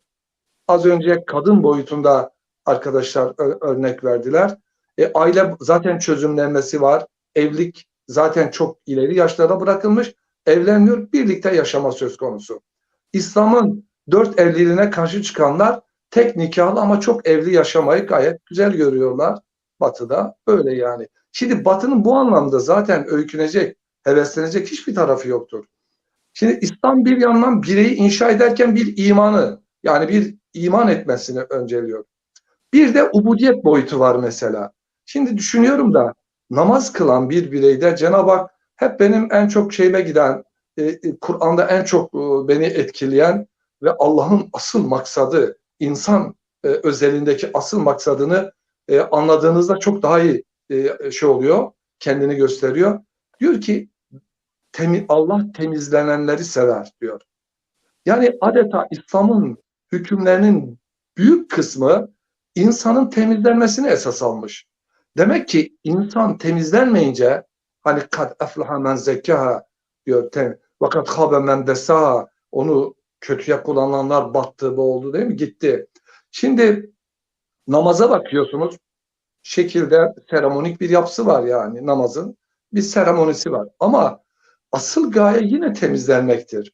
Yani namazı kılarken düşünün Abdullah Hocam, yani orada siz başınızı secdeye götürdüğünüzde bir defa bir gururu kırıyorsunuz. Şimdi modern insana gururu kırma gibi bir kavrama sahip değil. Gurur alabildiğine şey yapılıyor. İnsan nefsi azmanlaştırılmış. Mesela bizde İslami terminolojide nefis terbiyesi var. Nefsin heva ve hevesatına gem çekmek var. Nefsi erdeme, fazilete yönlendirmek var. Bakın bir hukuk düzeni önerirken İslam, ister topluma ilişkin olsun, ister bireyin özel yaşantısına ilişkin olsun, önce bireyi bu anlamda terbiye ediyor, eğitiyor. Hani Burhanettin Hocam'ın dediği gibi ne demiştiniz? Marifet mi demiştiniz? Marifet boyutu. Marifet boyutu önce eğitiyor, terbiye ediyor. Evet, eğitiyor ve terbiye ediyor bireyi. Ondan sonra o bireyden beklediği toplumsal davranış kendiliğinden ortaya çıkıyor. Düşünün, siz nefsinizi namazda secdeye giderek kırdığınız zaman, ilahi bir güce inandığınız zaman bir kere böyle gururlu, tekebbürlü yürümüyor, insanları küçük görmüyorsunuz. Daha mütevazi oluyorsunuz. İki, nefsinize helal ve haram kavramıyla sınır getiriyor. Yani diyor ki sen böyle başboş değilsin, hayvan gibi yaşayamazsın diyor. Ben sana diyor iradeni serbest bıraktım ama senin yeryüzünde varlık nedenin sınavdır diyor. Yani bu kavramlar İslam nizamını diğer nizamlardan ayıran temel argümanlardır. Diyor ki sen başboş değilsin, sen yeryüzünde bir halifesin, sen büyük bir sınav için bulunuyorsun yeryüzünde. Dolayısıyla sen ebedi saadete talip, oraya doğru giden bir varlıksın diyor. Anne karnından anne karnından geldiğin dünyaya, çocukluktan, gençlikten, ihtiyarlıktan ahirete giden bir yolculuğun var. Bir kere dünyayla sınırlı değil. Ama modern dünyada bireye söylenen şu: sen bu dünyaya bir defa geldin, alabildiğine zevklerin zirvesine çık, yaşa. Hani bırakın yaşasınlar, bırakın yapsınlar değil mi? Kapitalizmin o temel materyalist söylemleri, sloganları var. Şimdi Batı'nın hukuk düzeni, evet, epey bir mesafe almıştır hukuk düzeni. Gerçekten özgürlük noktasında, insan haklarını koruma noktasında, ama insan boyutu erdem ve fazilet anlamında, terbiye anlamında imani bir esasla insan boyutu ele alınmadığı için, eğitim bu anlamda insanı ahlaki bir öğretiyle yetiştirmeyi hedeflemediği için bir yerde kalıyor, takılıp kalıyor. Şimdi neden mesela biz Avrupa'ya deriz polis devleti? Çünkü polis de korkutuyor. Ama az önce hocalarımın da dediği gibi bizim kalbimizde eğer bir Allah korkusu varsa, siz yalnız Allah'la baş başa kaldığınızda o sizi gemliyor zaten. Başkasının malına el uzatmıyorsunuz zaten. Yani Kur'an'ın nizamı, hani bu akşamın konusu da bu. İslam nizamının diğer nizamlardan farkı dediğimiz zaman İslam nizamı bireyi yepyeni marifetle, imanla, ahlakla yeniden inşa ediyor. Ondan sonra ondan şu davranışları bekliyorum diyor. Birey zaten temelden geldiği için bu davranışı gösteriyor. Ve nebevi metot da hep böyle olmuştu, hepimiz baktık yani. Bana kalır, benim kanaatim bugünkü medeniyetin, modernizmin, hukuk düzeni İslam'ın birçok esaslarıyla benzerlik, yakınlık oluşturmuş olabilir ki vardır da çok benzer esasları. Bu konuda Müslümanlar olarak onların hukuk düzenlerinden de yararlanmalıyız. Bu konuda hiçbir şeyim yoktur yani bir tartışma. Ama bu salt bir hukuki düzen kurmak, kanunlar çerçevesinde bir dünya kurmak, bireyi mutlu etmek, bireyden istenilen davranışı ortaya koymasını beklemek ve saadetli bir hayat kurmak için yetmiyor. Bizim İslam dünyasında biz batıdan geliysek bunun sorunu, bunun nedeni, sorunu sadece elbette İslam değil, yani biz bunu biliyoruz. Bizim İslam'ın özünü anlamamak, İslam'ı bir bütünle hayatımıza aktarma şeyini yapamamak, değil mi? Bu gibi nedenler var. Yani sorun İslam'da değil, bizim İslam'ı anlama ve yaşama biçimimizde ve eksik biçimimizde. Dolayısıyla ben son cümlemi şöyle diyeyim Adlı Hocam. İslam nizamının, İslam hayat felsefesinin, İslam hayat düşüncesinin topluma ve insana önerdiği tüm önermeler, normlar, esaslar, ilkeler bir bütündür. Bireyi eğitim boyutuyla, marifetle, ilimle, terbiyeyle, imanla gelişen bir bireyle tamamlanandır. Batı'da ise en güzel hukuk düzenini de kursalar, bunu eğer birey boyutunu, toplum boyutunu, aile boyutunu ihmal ediyorlarsa istenilen medeni bir ülke, istenilen mutlu huzurlu bir ülkeyi kuramayacaklardır yani. Zaten Batı, bakın dünya yüzünde bütün çirkinlikleri Batı eliyle biz yaşıyoruz. İslam dünyasında bu anda yaşanan bütün sıkıntılar onlar. Madem bu kadar Batı gelişmiş teknolojide, bilimde bu kadar gelişmişse böyle bir ahlaksızlık nasıl izah edilebilir? Hiç kimse diyebilir mi ki bir Müslüman, tarihte olsun samimi bir Müslüman ve peygamberden alıp da ele alırsak kimin malına mülküne bilerek hücum etmiştir, mallarına helal etmiştir? Demek ki Batı bu anlamda çok büyük bir eksikliği vardır. Biz de bize Allah'ın ihsan ettiği o Kur'an'ın esaslarını iyi özümsemeliyiz. İmanımızın hakikatini iyi benimsemeliyiz. İmanlı, ahlaklı bir toplumun yetiştirmesini öncelemeliyiz. Böylece İslam'ın nizamı, İslam'ın esasları daha iyi bir hayat bulur ve biz daha iyi bir toplum, bir uygarlık, bir medeniyet inşa ederiz inşallah.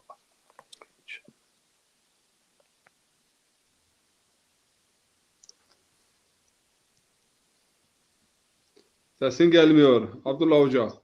Değerli üstadlarım, eğer eklemek istediğiniz bir şey yoksa programımız yeterince uzadı. Haftaya aynı konuyu biraz daha alt başlıkları ile devam ettirelim diyorum. Teşekkür ederiz. Sadece Evet, bir cümleyle buyurun. İslam hem fert dinidir, hem aile, hem toplum. Sadece toplum veya devlet bazındaki eksiklikleri ele alarak İslam'a yüklenmek bu yanlış bir şeydir. Evet. Yine ma yudrak kulluhu la yutrak kulluhu. Yani bir şey tamamen idrak edilmedi mi, yaşanıp tamamen terk edilmez. Kur'an-ı Kerim'de 2 ayet var. Bir yerde diyor ki ittakullah hakka tukati, bir yerde ittakullah mestata'tum. Yani Allah'a karşı sorumluluğunuzu hakkıyla yerine getirin diyor. Bir yerde de gücünüz yettiği kadar, inşallah gelecek programlarda bunları izah etmeye çalışacağız. Hepinizi saygıyla. Ben de herkese teşekkür ediyorum. Selamet. Hayırlı akşamlar. Hayırlı akşamlar. Değerli izleyicilerimiz, bu programı burada bitirirken hoş kalın, hoşça kalın, esen kalın, barış içinde kalın, Allah'ın selametiyle kalın diyoruz. Yunus Emre'nin yine bu konuya böyle uzaktan yakından alakalı şiiriyle bitirelim. İlim bilmektir. İlim kendin bilmektir. Sen kendin bilmezsin, ya nice okumaktır. Okumaktan murat ne? Kişi hakkı bilmektir. Üçün okudun bilmezsin, ta bir kuru ekmektir. Okudum, bildim deme, çok taat kıldım deme. Eğer hak bilmez isen, abes yere gelmektir. 4 kitabın manası bellidir bir elifte. Sen elifi bilmezsin, bu nice okunur. 29 hece okursun uçtan uca. Sen elif dersin hoca. Manası ne demektir? Yunus Emre der hoca, gerekse 1000 var hacca. Hepsinden iyice bir gönül bilmektir. Sağ kalın, esen kalın, huzur içinde kalın. Allah'ın selamı.